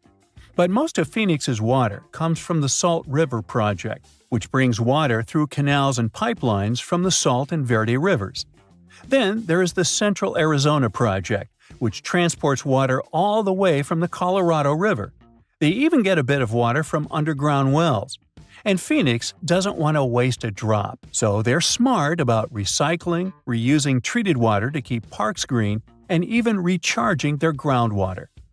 Since Phoenix is all about sunny skies nearly every day of the year, it's normal that people can get a little moody when it actually rains. But here's the thing.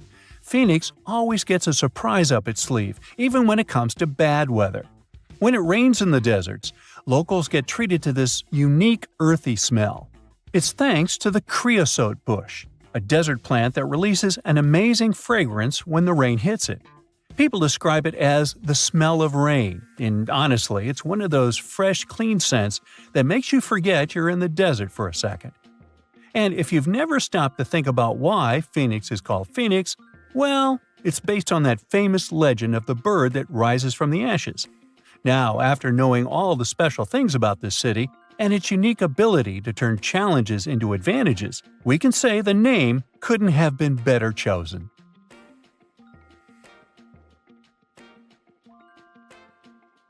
A TikTok user was flying home from New York City to Toronto, Canada, late at night and noticed one strange thing that turned into a viral video.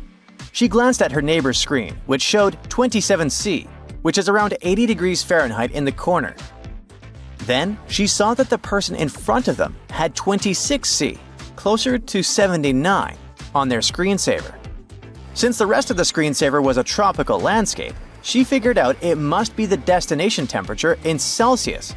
But nope, she was heading to Toronto in late October, far from tropical dreams. So what did that temperature stand for, and why on earth was it different for different seats? It took her a while to realize that the numbers and letters actually stood for passengers' seat locations. Plenty of fellow TikTok users supported the video's author and said that they had to read the comments to figure out what was going on. It's actually not so wrong. The aircraft is usually divided into several zones. Each of them normally has its own air conditioning system controller. These gadgets look similar to home thermostat panels, except every panel has separate dial settings for each cabin zone. So there can totally be slightly different temperatures depending on where you're sitting on the plane. But crew members mostly set the temperature somewhere between 71 degrees Fahrenheit and 75 degrees Fahrenheit to make you feel at home. This is the temp you're most likely to set on your AC at home, right? And because all people have different body temperatures, the airplane crew mostly aims for the lower end of that spectrum, especially during morning and afternoon flights in the summer. Feeling a bit chilly is definitely better than sweating, as stuffy air makes it harder for passengers to breathe. And those who have motion sickness might feel even worse in a warm temperature while flying through turbulence. Conditioned air from the cabin also goes into the cargo hold in the belly of the plane. It gets a little cooler by the time it reaches there. Plus, the cargo area is less insulated than the cabin, so it's mostly around 44 degrees Fahrenheit in a Boeing 767 cargo hold. The bulk area where pets are traveling can get as warm as 68 degrees Fahrenheit. Depending on the plane's position, it comes from three main sources. When a plane is parked at the gate, it often uses air from the ground. This air, called preconditioned air (PCA), comes from a big air conditioning machine on the ground. You might notice a big yellow tube connected to the plane. This is how the ground air gets inside. Sometimes a gas-powered air car can be used instead. Ground air is usually powered by electricity, which is cheaper, cleaner, and quieter than running the plane's engines. But it doesn't always keep the cabin cool enough, especially on hot days or if the tube gets kinked. Cities like Las Vegas and Phoenix, which have very hot weather, have some of the best ground air systems in the US to handle the heat. The second source of air aboard is the APU, or Auxiliary Power Unit. It's like a mini engine in the tail of the plane. It's the second option for cooling or heating the cabin, especially if ground air isn't available. The APU can work even on the hottest days. During quick stops, the APU might stay on the whole time to keep the air inside comfortable.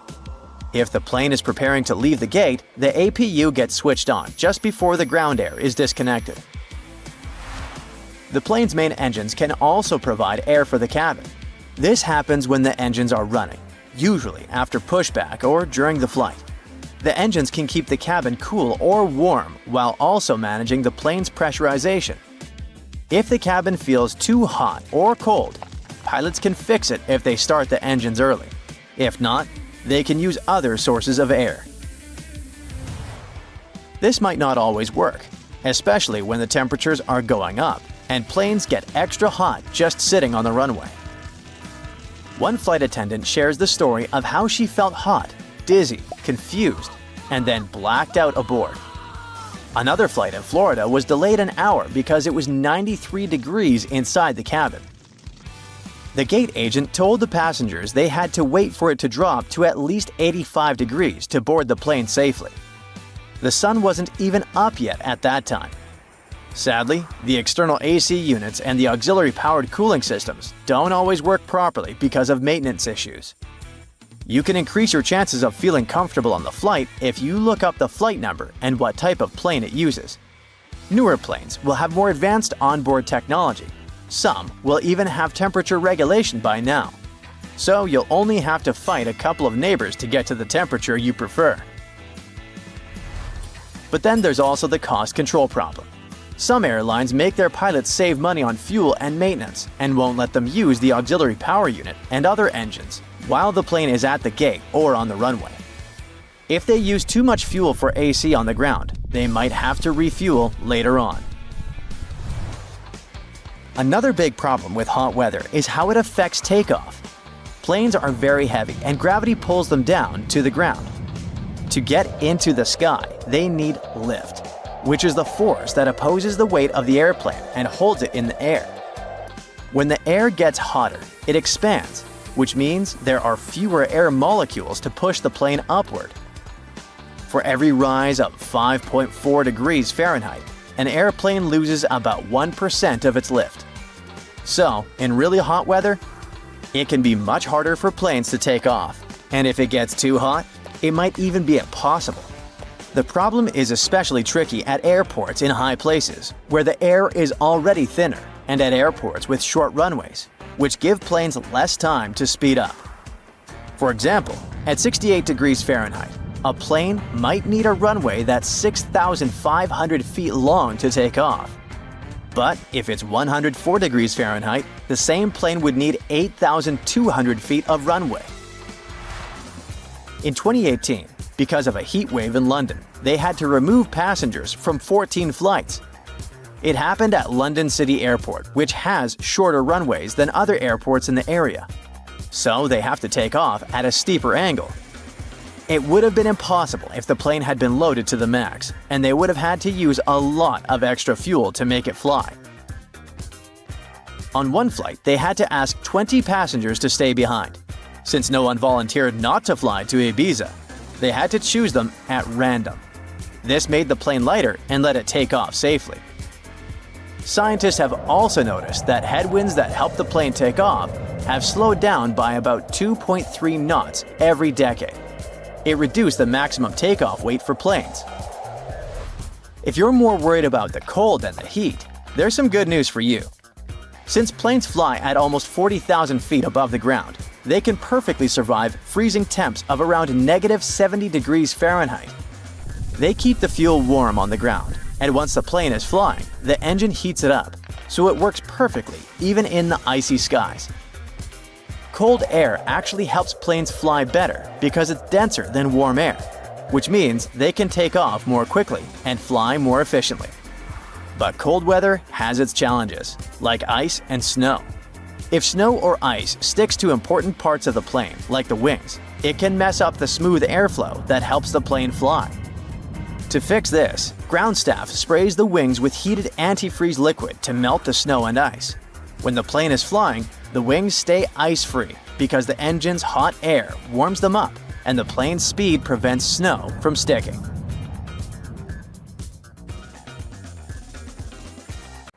There's a man in England who bought a couch for his new home, unaware that the furniture would threaten his health and potentially his life. How could that happen? Well, 2 days after the purchase, Andrew Wolfe discovered red marks all over his body. Each time he lay down on his new couch to rest, his condition worsened. It didn't take him long to realize that his new sofa was infested with fleas or bedbugs. Although Andrew bought the couch at a discount, paying only half the original price, his attempt to save money backfired. He ended up incurring expenses for pest control, disposing of various household items, and enduring a frustrating ordeal.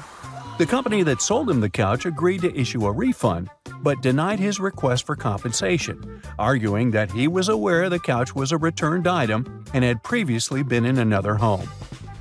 Well, if you've ever felt a mysterious sting while lounging on your couch, you might be sharing your space with some unwelcome pests. Sometimes spotting them can be impossible, and the sad news is that they're experts at multiplying. You might wonder why your couch of all places. Well, simply put, it's a cozy haven for them. And if you ever enjoy snacks like chips or popcorn on the couch, let's be real, who doesn't? You're also creating an endless buffet for them.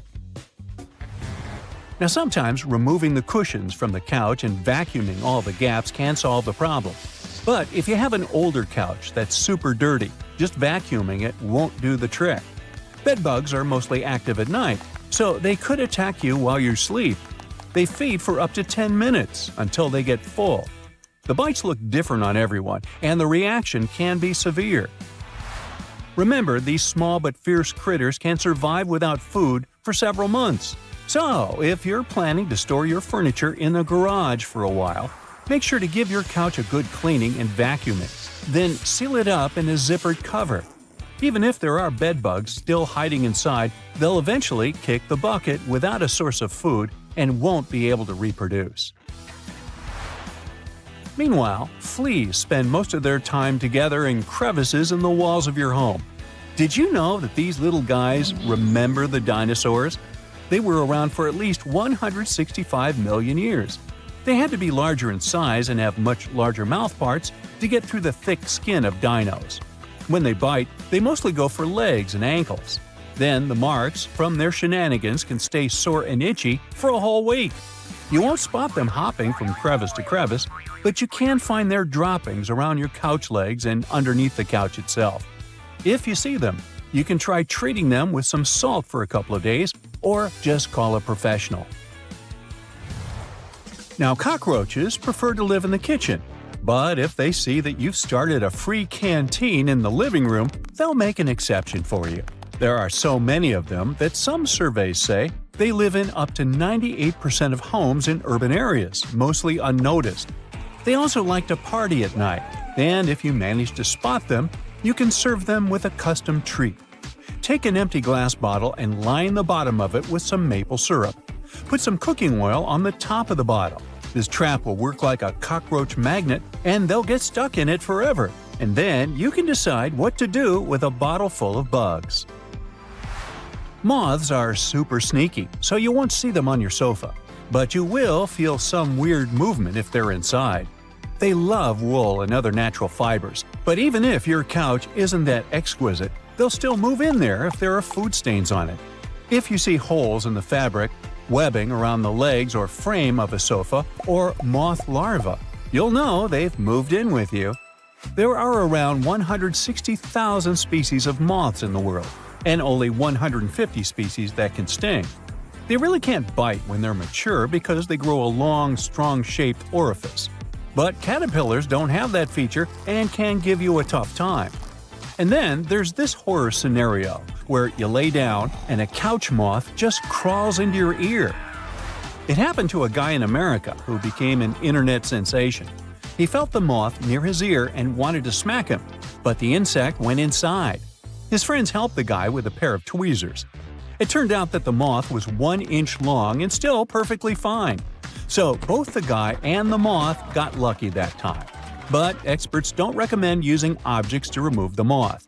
You need to tilt your head to let gravity do the job and lure the moth with some light from the outside. And of course, you need to keep your furniture clean to make it less attractive to those playful creatures. Now, holes in your textiles are one thing, but throwing away all the food from your pantry is like a next-level offense. Pantry moths love to eat dry foods, like cereal, flour, rice, and grains, and they can sneak into your pantry with groceries, pet food, or birdseed that's already infested. When they hatch, they can spread to other food in your pantry. A female pantry moth is super productive and can lay about 400 eggs after mating. When the eggs hatch, the larvae start eating your food and spinning sticky webs. They can even chew through thin cardboard boxes and plastic bags, so closed packages don't always keep them out. You might see their droppings, webs, or even tiny holes in your food packaging. These are obvious signs of an infestation. Pantry moths aren't harmful to people, they're just annoying and ruin food.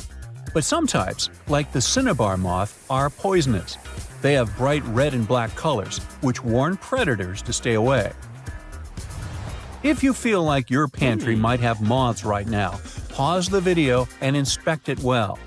Did you find someone who shouldn't be there? Well, try storing your flour, baking mixes, oatmeal, and nuts in the freezer, or at least freeze them for 3 days before moving them back to your pantry. Cold treatment will help you get rid of any larvae that might be present in the foods that you brought home from the store. Now, just to be on the safe side, try this white vinegar and hot water solution I tested myself. Mix them in equal amounts and wipe down your pantry from top to bottom, including both sides of shelves, corners, baseboards, floor, and storage containers. All the moths will urgently go elsewhere. As one final precaution, you can hang sticky fly paper in the pantry. If you add a little bit of fish oil to it, all the moths still hiding in there won't be able to resist the temptation. Now here's a little riddle. What is tiny, has up to 177 pairs of legs, and can scare a 40-year-old man more than any horror movie? Yep, it's a centipede running around your living room. And before you go for the slipper to eliminate the threat, remember, it's your friend. Centipedes can bite, but they hardly ever do it. They don't make nests or webs, they don't transmit anything dangerous, and they don't damage your home or beloved objects. And they work for you, for free, as natural pest control. They eat roaches, flies, termites, moths, and silverfish. So instead of taking their lives, try relocating them outside, where they won't scare you but will keep working hard. If you don't want them to come back, seal any gaps and holes in the foundation, doors, and windows. Fix any leaks and clean up any standing water. Move piles of wood and leaves away from your home. Now, that's a lot of homework, but the result is worth it, trust me. The year was 1865. It was a boom of migration worldwide, with novel places discovered and new settlements created. Without planes like we have now, a ship was the only way to escape from the old life and journey towards a new, hopefully brighter future. So, a voyage like that was quite a regular thing to do. More than 500 immigrants safely reached Queensland, and the ship was supposed to head back to London sometime later. It was indeed a long journey, but not many people were willing to return to England. After all, they had chosen to come to Australia to create a brand new life. So it was only natural that the ship would come back nearly empty. However, the return trip was still quite lucrative, thanks to the cargo the ship would carry. The amount of produce ready to be shipped was substantial, primarily consisting of wool soaked in arsenic, tallow, and hides. It was two birds with one stone. Not only could the crew wait out the winter, warm in Australia, while England endured bitter cold, but they also wouldn't waste their time. With the sheer volume of produce to be loaded, it would take them around 3 months to accomplish this task. Reports were circulating that the Fiery Star was almost done loading up, but it turned out that the assessment was a bit too optimistic. To pass the time, Captain Ewell thought it would be a good idea to reach out to the Acclimatization Society and offer to help transport any animals they wanted to send to England on the Fiery Star. He already had some emus and kangaroos on board, but there was still room.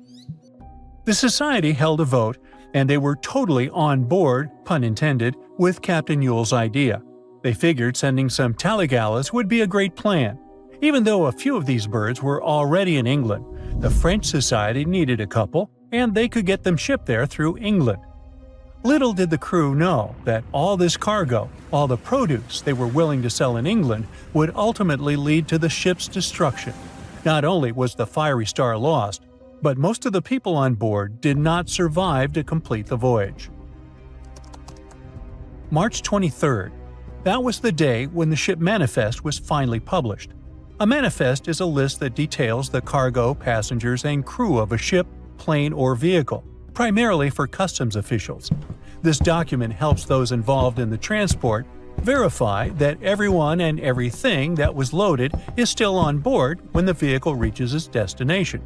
Once it's published, it means the ship is almost ready to depart. There were 3 possible ways of passenger accommodation. First, there was the saloon, the antiquated name for first class. Next, there was the second cabin, which is, logically, second class.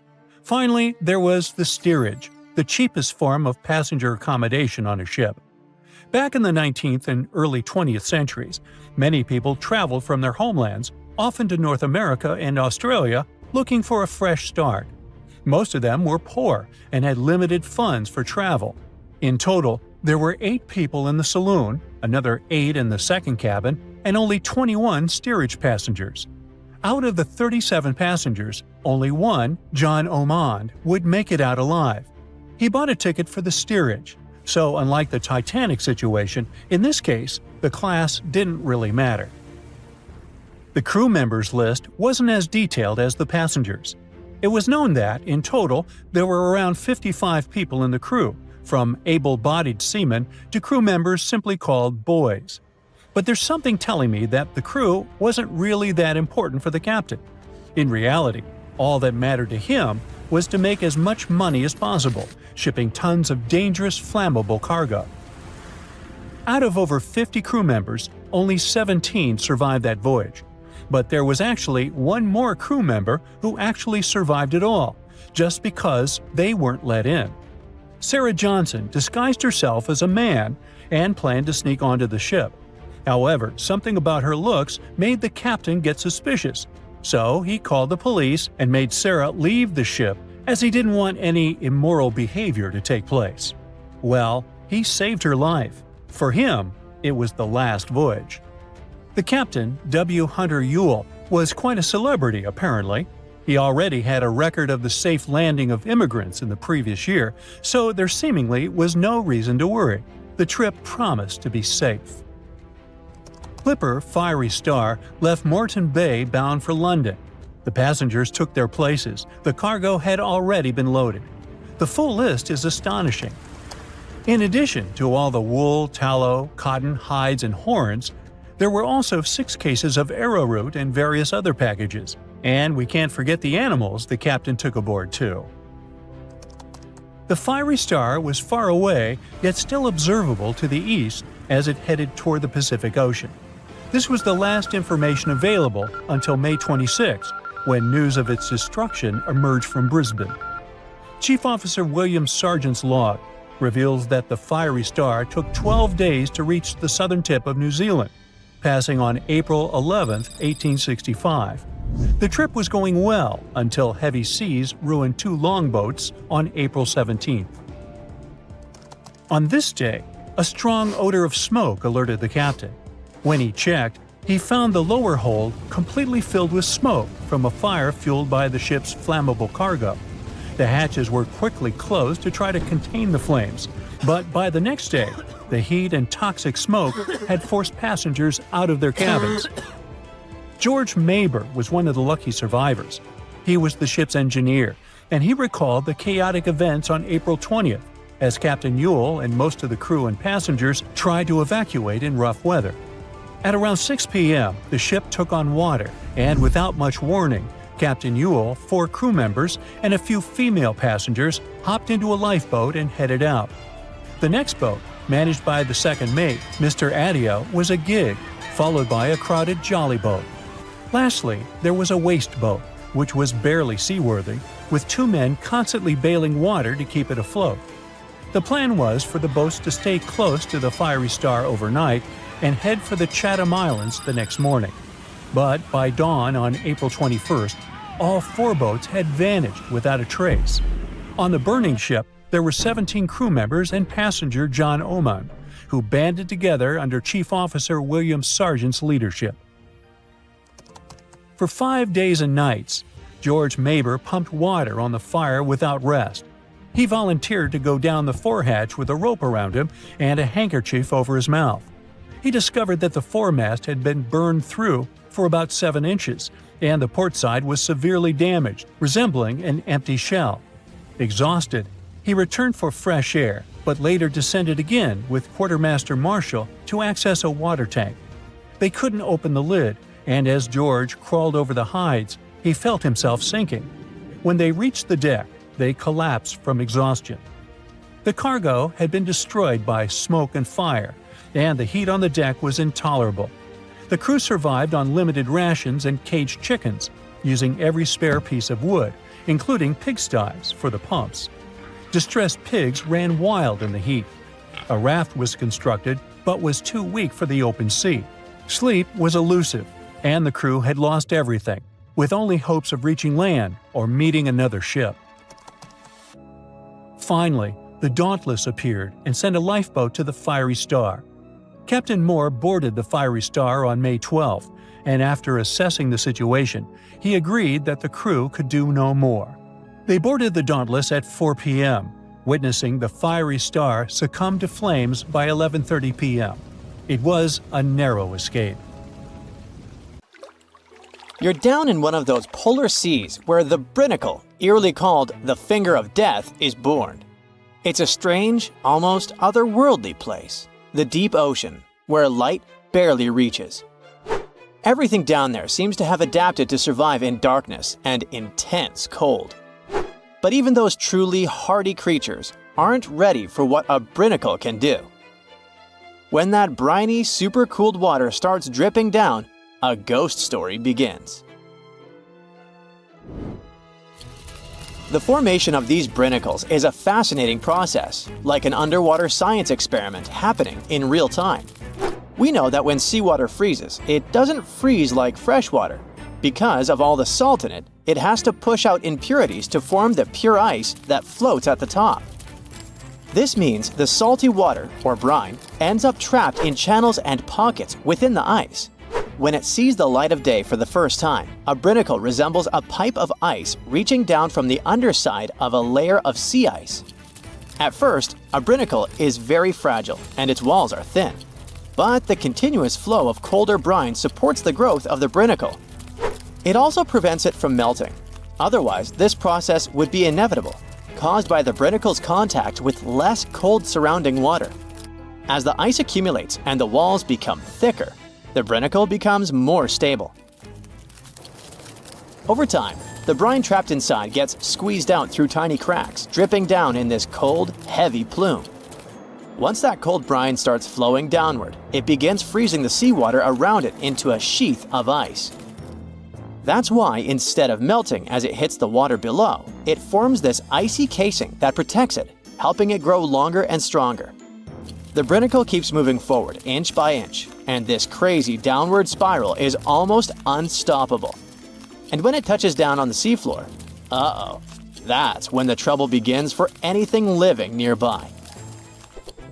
Imagine being one of those creatures on the seafloor, maybe a sea star or an unsuspecting urchin just trying to make it through the day. And all of a sudden, you see this icy tentacle nearing you. It isn't just some cold water coming down. It's basically a net of ice moving down and spreading out. There's no escape, no way to predict its coming, and no chance for survival. It's a slow-motion natural disaster in action. When a brinicle reaches the seafloor, it continues to accumulate ice while the surrounding water freezes over. The brine keeps traveling across the seafloor in a downslope direction. Once it reaches the lowest possible point, it stops and pools. But don't let the danger distract you from how beautiful brinicles are. Well, in their own creepy way. They look like something you'd see in a dream. Elegant, twisting ice tubes reaching down, perfectly symmetrical, and totally random. Filming a brinicle is no easy task because they're delicate when they first form. Just the motion from a nearby current or a sudden change in temperature can snap them off, ending the show before it really starts. So, scientists who managed to capture brinicles on film in 2011 actually got incredibly lucky. It was the first time the world got to see this icy finger descending and freezing everything it touched, and it changed our understanding of polar ecosystems. Brinicles can reach quite impressive sizes. Sometimes they can stretch for several feet. Their size depends on the conditions of the water and ice above. The slower the water movement and the colder the temperature, the bigger and stronger a brinicle can grow. But if the water's too deep or if there's too much movement in the current, the brinicle is likely to break apart. It needs just the right balance to survive long enough to touch down and freeze over the ocean floor. For creatures living on the seafloor, brinicles are like invisible booby traps, only instead of avoiding a net, they're avoiding an expanding ice cage. Starfish and sea urchins might not have big brains, but they have a basic survival instinct to crawl away from danger. Sadly, with brinicles, they're usually caught completely off guard. One second they're minding their own business, the next, an icy sheet is closing in around them, trapping them where they are and freezing them almost instantly. It's hard not to feel sympathy for these creatures, right? You watch footage of a brinicle in action and you see a starfish just stopping. One moment it's moving slowly along the sand, and then it's frozen in place, totally helpless. It's like watching a train wreck in slow-mo.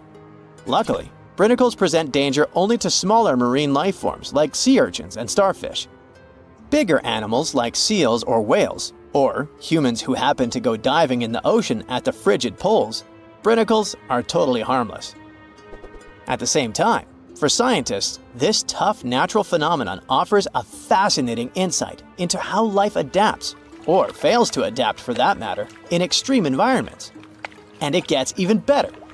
A brinnicle might just be the perfect setup for life to begin. Researchers are now looking at these super salty ice tubes as not just fatal traps, but potentially as sources of life. This theory isn't just science fiction, it's rooted in actual research. Here's how it goes. The brine channels in sea ice are full of tiny, confined spaces. Those are exactly the kind of places where chemicals can get trapped, concentrated, and start interacting in interesting ways. It's like setting up a mini-lab where the building blocks of life can come together and create something new. Scientists think this process of salt rejection in sea ice could have actually helped the first bits of life appear. Some researchers even think that this process might be happening right now on icy moons like Europa, Ganymede, or Enceladus, where there might have been frozen seas beneath thick ice layers. Just imagine it.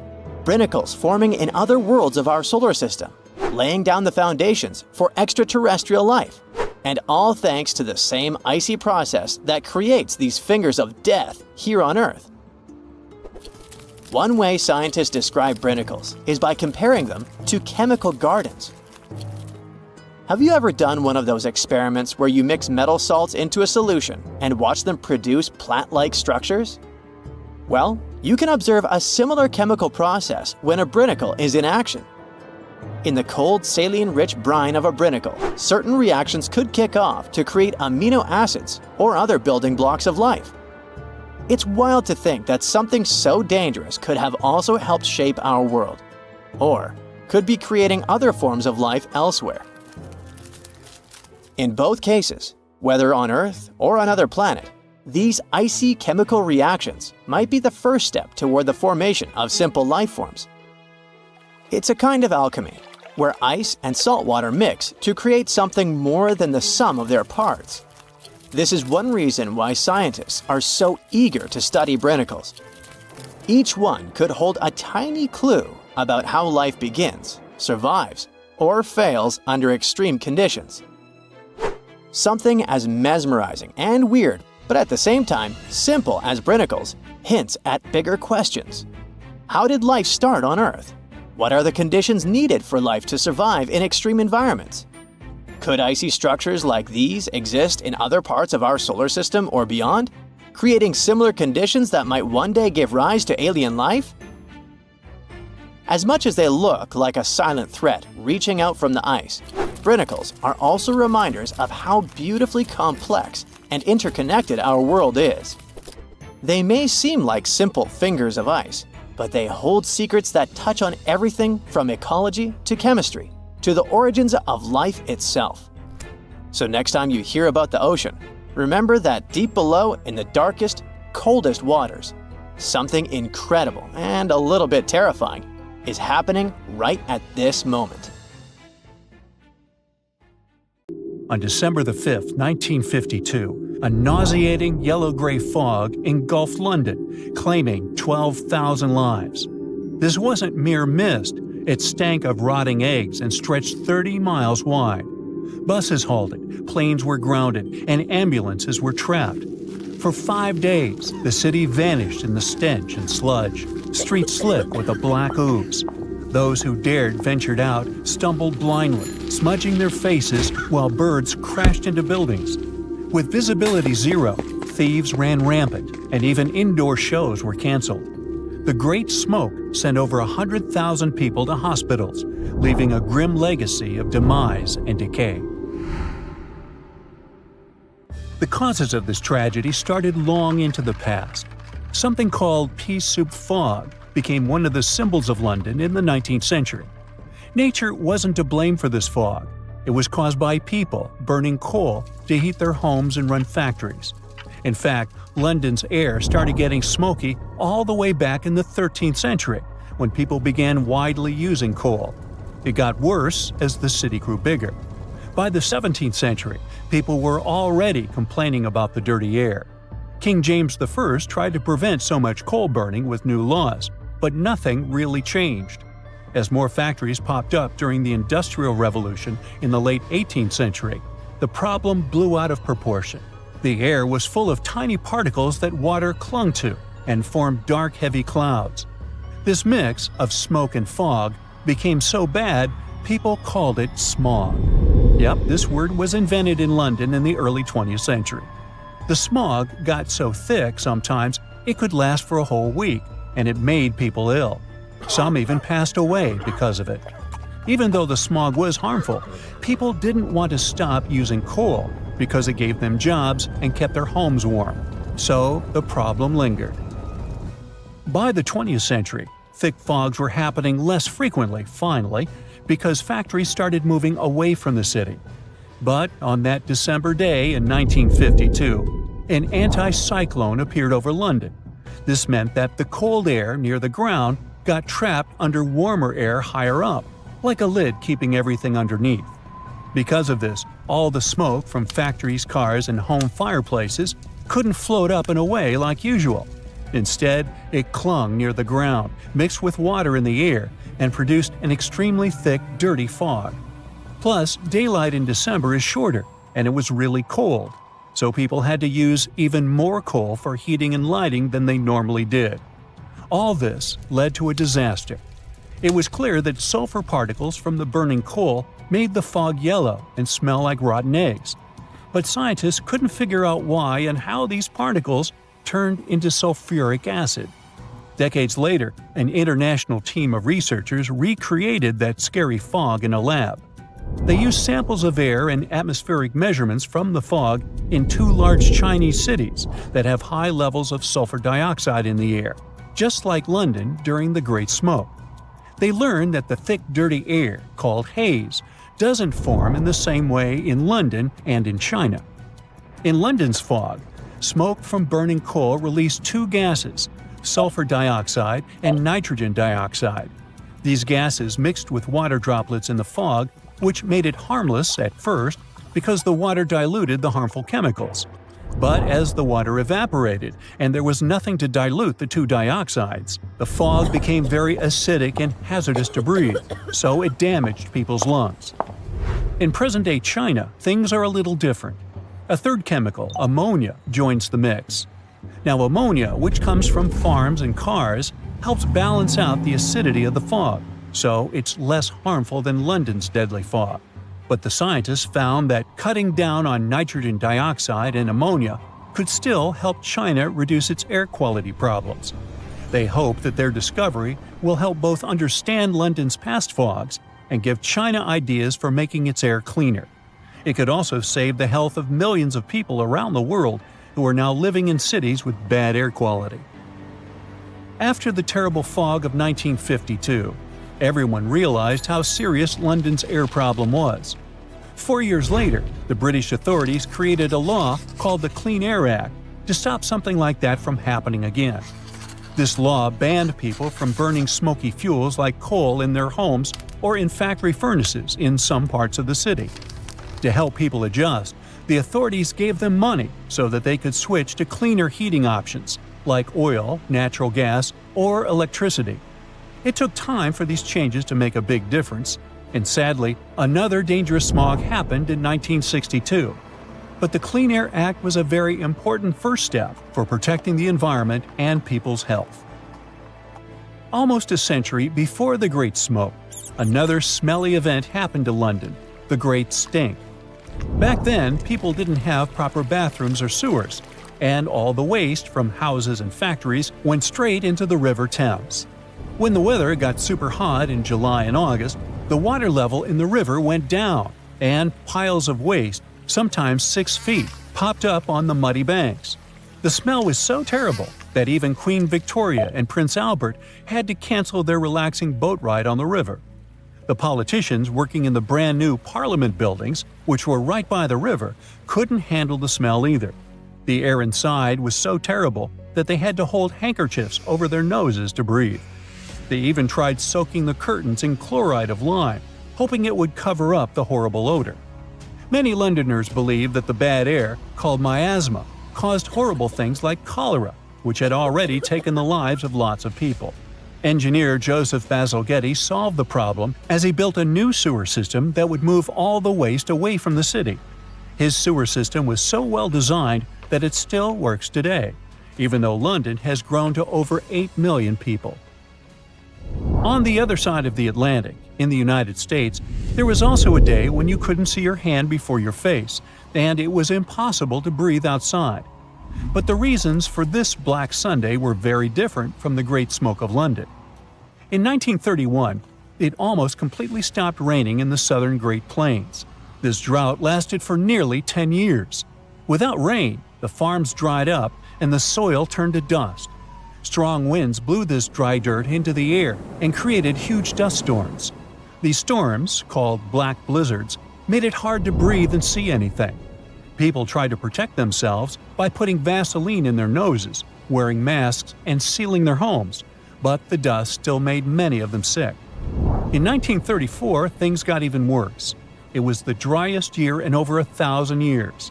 Temperatures went over 100 degrees for weeks, and the land became even drier. On April 14, 1935, after months of terrible weather, the sky finally looked clear, and there was barely any wind, which was rare for this area. People came outside as they were hoping that the worst was finally over. When Oklahoma minister announced that a few good rainstorms would make the land fertile again. But unfortunately, that morning, a cold wind from Canada met warm air in the Dakotas and started a massive dust storm. The storm grew to hundreds of miles wide and thousands of feet tall. A sunny day instantly became completely dark. Drivers had to hide in their cars, and other people went down into basements, found refuge in barns, fire stations, tornado shelters, and under their beds to stay safe.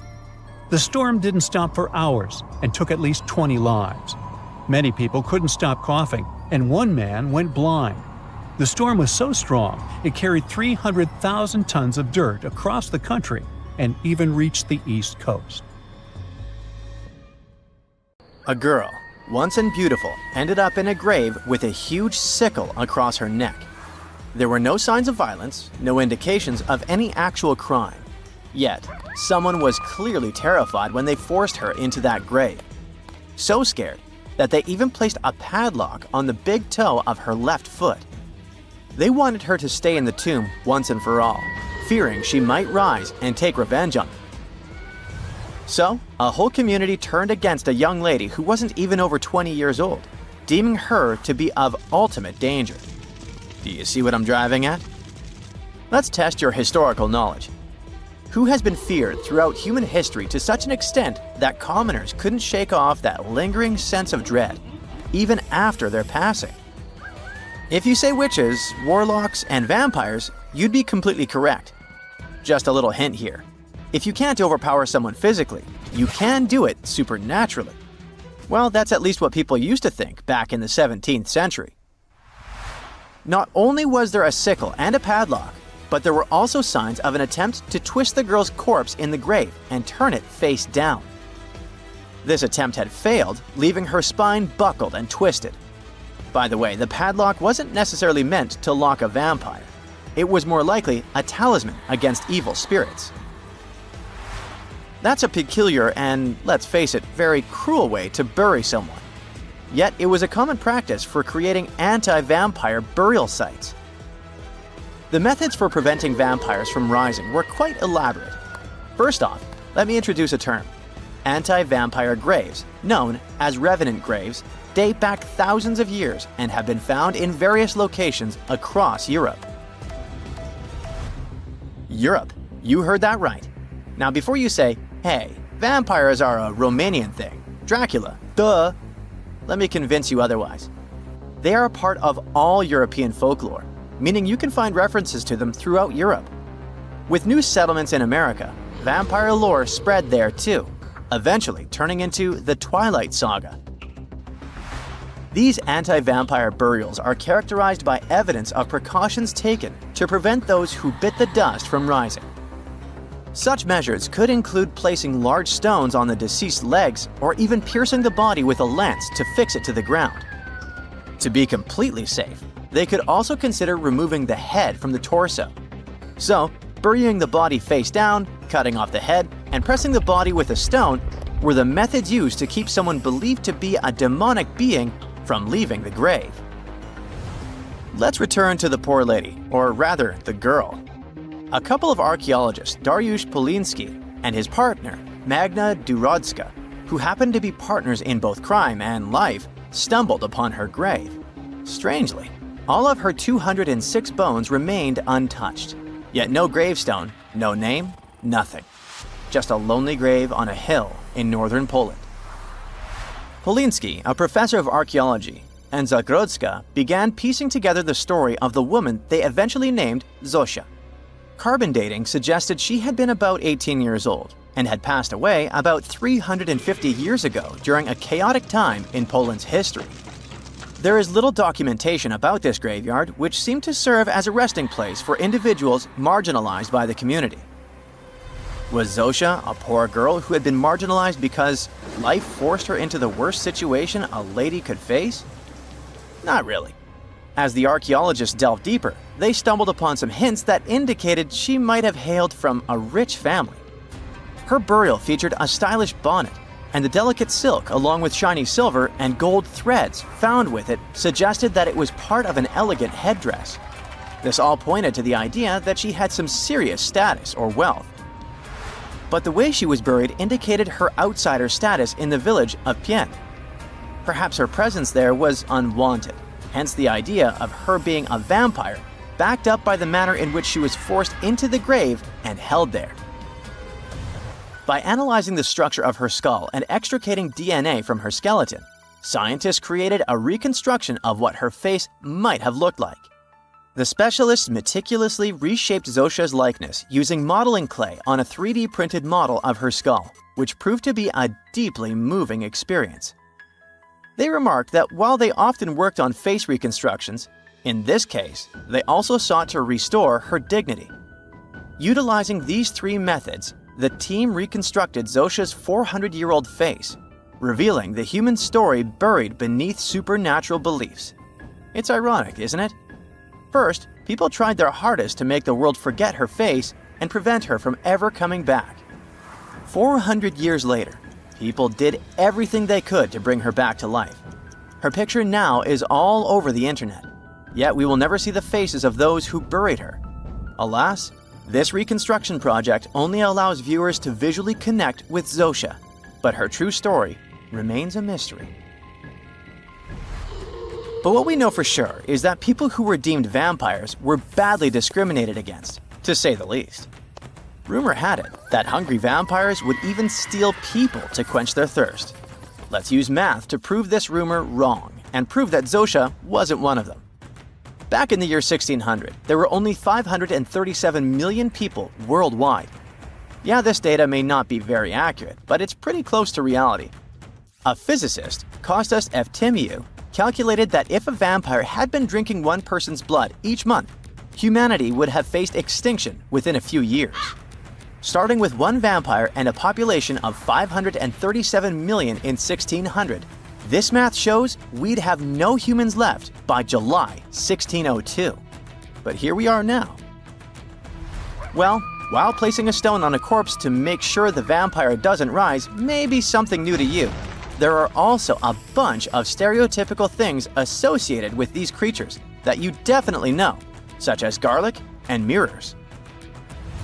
Funnily enough, even though it's all based on a bunch of superstitions, there's pretty good logic behind the garlic thing. You see, it contains a special compound called allicin, which is a powerful antibiotic. While people back then couldn't know what an antibiotic was, they noticed garlic was pretty effective against various conditions. Since they believed vampires were created by a particular blood condition, they also believed garlic could defeat a vampire. And there's more. There's actually a blood condition called porphyria, which makes people look like real vampires. Their skin is pale and their teeth get bigger as their gums shrink. And guess what? People who have porphyria cannot consume garlic, as it worsens their condition. Wow, that's a cool coincidence. The next superstition is a bit fresher, and it's about vampires avoiding mirrors. The first known reference to the mirrors comes from the book Dracula in 1897. But why wouldn't a vampire show a reflection? Simple. Before the plastic era we live in, mirrors were traditionally backed with silver. Silver was commonly believed to repel evil spirits, possibly because it has antimicrobial properties. Much like garlic, its healing properties may be what was supposed to scare off a vampire. Another reason why suspected vampires may have avoided mirrors is the changes to their appearance from conditions commonly confused with vampirism, like porphyria and rabies. People afflicted with these conditions may have avoided looking in mirrors for that reason, causing others to assume that vampires avoided mirrors. But if you ever met a vampire and these methods don't repel it, I have one more trick for you. Ask the potential vampire to count. It can be spilled grains, seeds, or even the holes in the fishing net if you happen to have one. Vampires are into math, so they'll stop to count, delaying them until sunrise. And we all know that vampires don't do well in sunlight. Ironically, it's Count Von Count, a vampire who teaches us how to count on Sesame Street.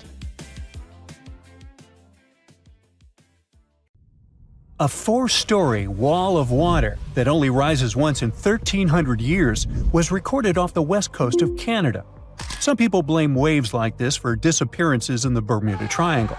Rogue waves can get strong enough to sink container ships and oil rigs. The Canadian water monster didn't hurt anyone, but it did become a sensation. And it looks like we're about to see even higher and more powerful rogue waves in the future. The team of Marine Labs, the company that operates the buoy that got caught in the Ucluelet wave, couldn't believe the data they saw. A huge force came out of the blue, pulled the buoy down, and then set it up to a peak before taking it even deeper. They thought it must be a rogue wave, so they sent the data to a scientist at the University of Victoria who specializes in these beauties. They analyzed the data and confirmed it was indeed not a technical mistake. The wave officially became the most extreme rogue wave ever officially recorded, as it was 3 times the height of waves around it. Scientists have reported seeing giant waves coming out of the blue for centuries, but no one really believed them. Back in 1826, a French scientist and naval officer was crossing the Indian Ocean on his ship, the Astrolabe. They got in a terrible storm and saw several waves over 98 feet tall. That's almost as tall as a 10-story building. The crew lost one of its members, but the 4 of them, including the captain, made it to land and shared what they saw. But back then, scientists were sure waves couldn't be taller than 30 feet. Everyone took their story as a tall tale. Pun intentional. Over a century later, a cargo ship, the MS München, mysteriously disappeared. People believed it to be unsinkable, just like the Titanic, so it was a real shock that all that was left of it was one lifeboat. When experts analyzed the damage, they concluded that it must have been hit by a wave that was around 65 feet high. Witnesses shared many other stories of giant waves coming out of nowhere, but scientists officially recognized the first rogue wave only in 1995. It went down in history as the Doppler wave, or the New Year's wave. This monster on the North Sea that was 84 feet tall hit the Norwegian gas platform Doppler on New Year's Day. It was twice larger than the wave surrounding it. The rig was built to withstand waves up to 64 feet tall and had the most advanced sensors for its time. The wave wasn't like any other type of wave they'd studied before. So they had to admit rogue waves were real and gave them an official definition. It's a wave more than twice as tall as others around it. It can pop up lightning fast in a stormy sea, or show up out of nowhere in calm waters. These waves have steep sides and a deep trough below, and look like a wall of water rising out of the sea. They're so intense that they can even swallow up rescue helicopters trying to do their job. In 2007, America's National Oceanic and Atmospheric Administration made a list of 50 historical maritime tragedies that were most likely caused by rogue waves. Some of the events on the list happen not in the open water, but in lakes. Lake Superior has something that's got the name Three Sisters. It is a series of 3 large waves, one after another. The second wave covers the ship's decks before the first one is gone. The third wave jumps in and adds extra water. These 3 sisters overload the ship. There's a theory that this phenomenon took down the freighter Edmund Fitzgerald in 1975. There are 2 main theories trying to explain how rogue waves happen. First, we've got the linear addition theory. Imagine waves cruising through the ocean at their own speeds. When these waves cross paths, they team up and become stronger to turn into a rogue wave. Then there's the nonlinear focusing theory. It says waves like to roll in groups, and when they spend time together, they exchange some energy. Sometimes, this energy exchange turns into a rogue wave. To predict the formation of these freaky waves, scientists would need an innovative radar system to keep a constant eye on the waves near a boat. They'd collect all the data and put in a math model that would create a real-time picture of what the ocean surface looks like at that very moment. This model would need to do new calculations of the surface situation every 5 minutes. It would let the crew know if there were any extreme waves coming up in the next several minutes. Such a system doesn't exist yet, but there is a huge progress in this direction. Scientists from the University of Melbourne went on an expedition to Antarctica and found out that strong winds play a big role in the creation of rogue waves. It looks like they're caused by a mix of strong winds and the random way waves move and interact with each other. This idea was tested in labs before, but now they've proven it happens in real oceans too. To study these waves, the scientists use special 3D cameras. These cameras work like human eyes, taking lots of images in a row to create a detailed 3D picture of the ocean surface. It showed that rogue waves happen more often when waves are young, which means they're just starting to form and are more affected by the wind. When strong winds blow over young waves, they make the waves taller, longer, and faster, but not evenly. Some waves steal energy from nearby waves and grow much bigger, which is how rogue waves form. The scientists noticed these giant waves happened about once every 6 hours. They recorded no rogue waves in calmer seas, when the wind doesn't have as much influence. Scientists are concerned that rogue waves may happen more often in the future because there's more energy in the atmosphere and ocean. It looks like rogue waves can be much more powerful than scientists ever thought. They managed to create the famous Doppler wave in a lab for the first time in 2018. This helped them study these mysterious waves up close and showed that their secret is in how they form. We think of waves rolling gently on a beach, but the waves in this study happen in open water when waves from different directions meet. When waves come together from far apart directions, they push the water upward, creating what's called a partially standing wave or a cross wave. This can happen when two seas meet, or when wind directions suddenly change, like during a hurricane. The study found that the bigger the angle between the meeting waves, the taller the cross wave becomes. Normally, when a wave breaks, it forms a white foamy top, and that's where it stops growing. But if a wave is formed by water coming from many directions, it can keep growing even after breaking. These special waves can grow to be twice as steep while breaking, which is already much bigger than normal waves. And if you add up all the growth from waves coming together, they can become 4 times steeper than what anyone thought was possible. This discovery could change the way we build things, like wind turbines or oil platforms in the ocean, to make them safe. Right now, many designs don't fully account for these huge multi-directional waves. Now, they seem to have a lot of similarities, but rogue waves aren't the same as tsunamis. Tsunamis happen when there's a big shift in water, like an earthquake, volcanic eruption, or landslide. They mess with the entire water column. At sea, you might not even notice a tsunami cruising beneath you, but near the shore, as it hits shallow waters, those waves can shoot up to crazy heights. Rogue waves are formed at the surface level, although sometimes they can form deep below, and these are called rogue internal waves. That's it for today. So hey, if you pacified your curiosity, then give the video a like and share it with your friends.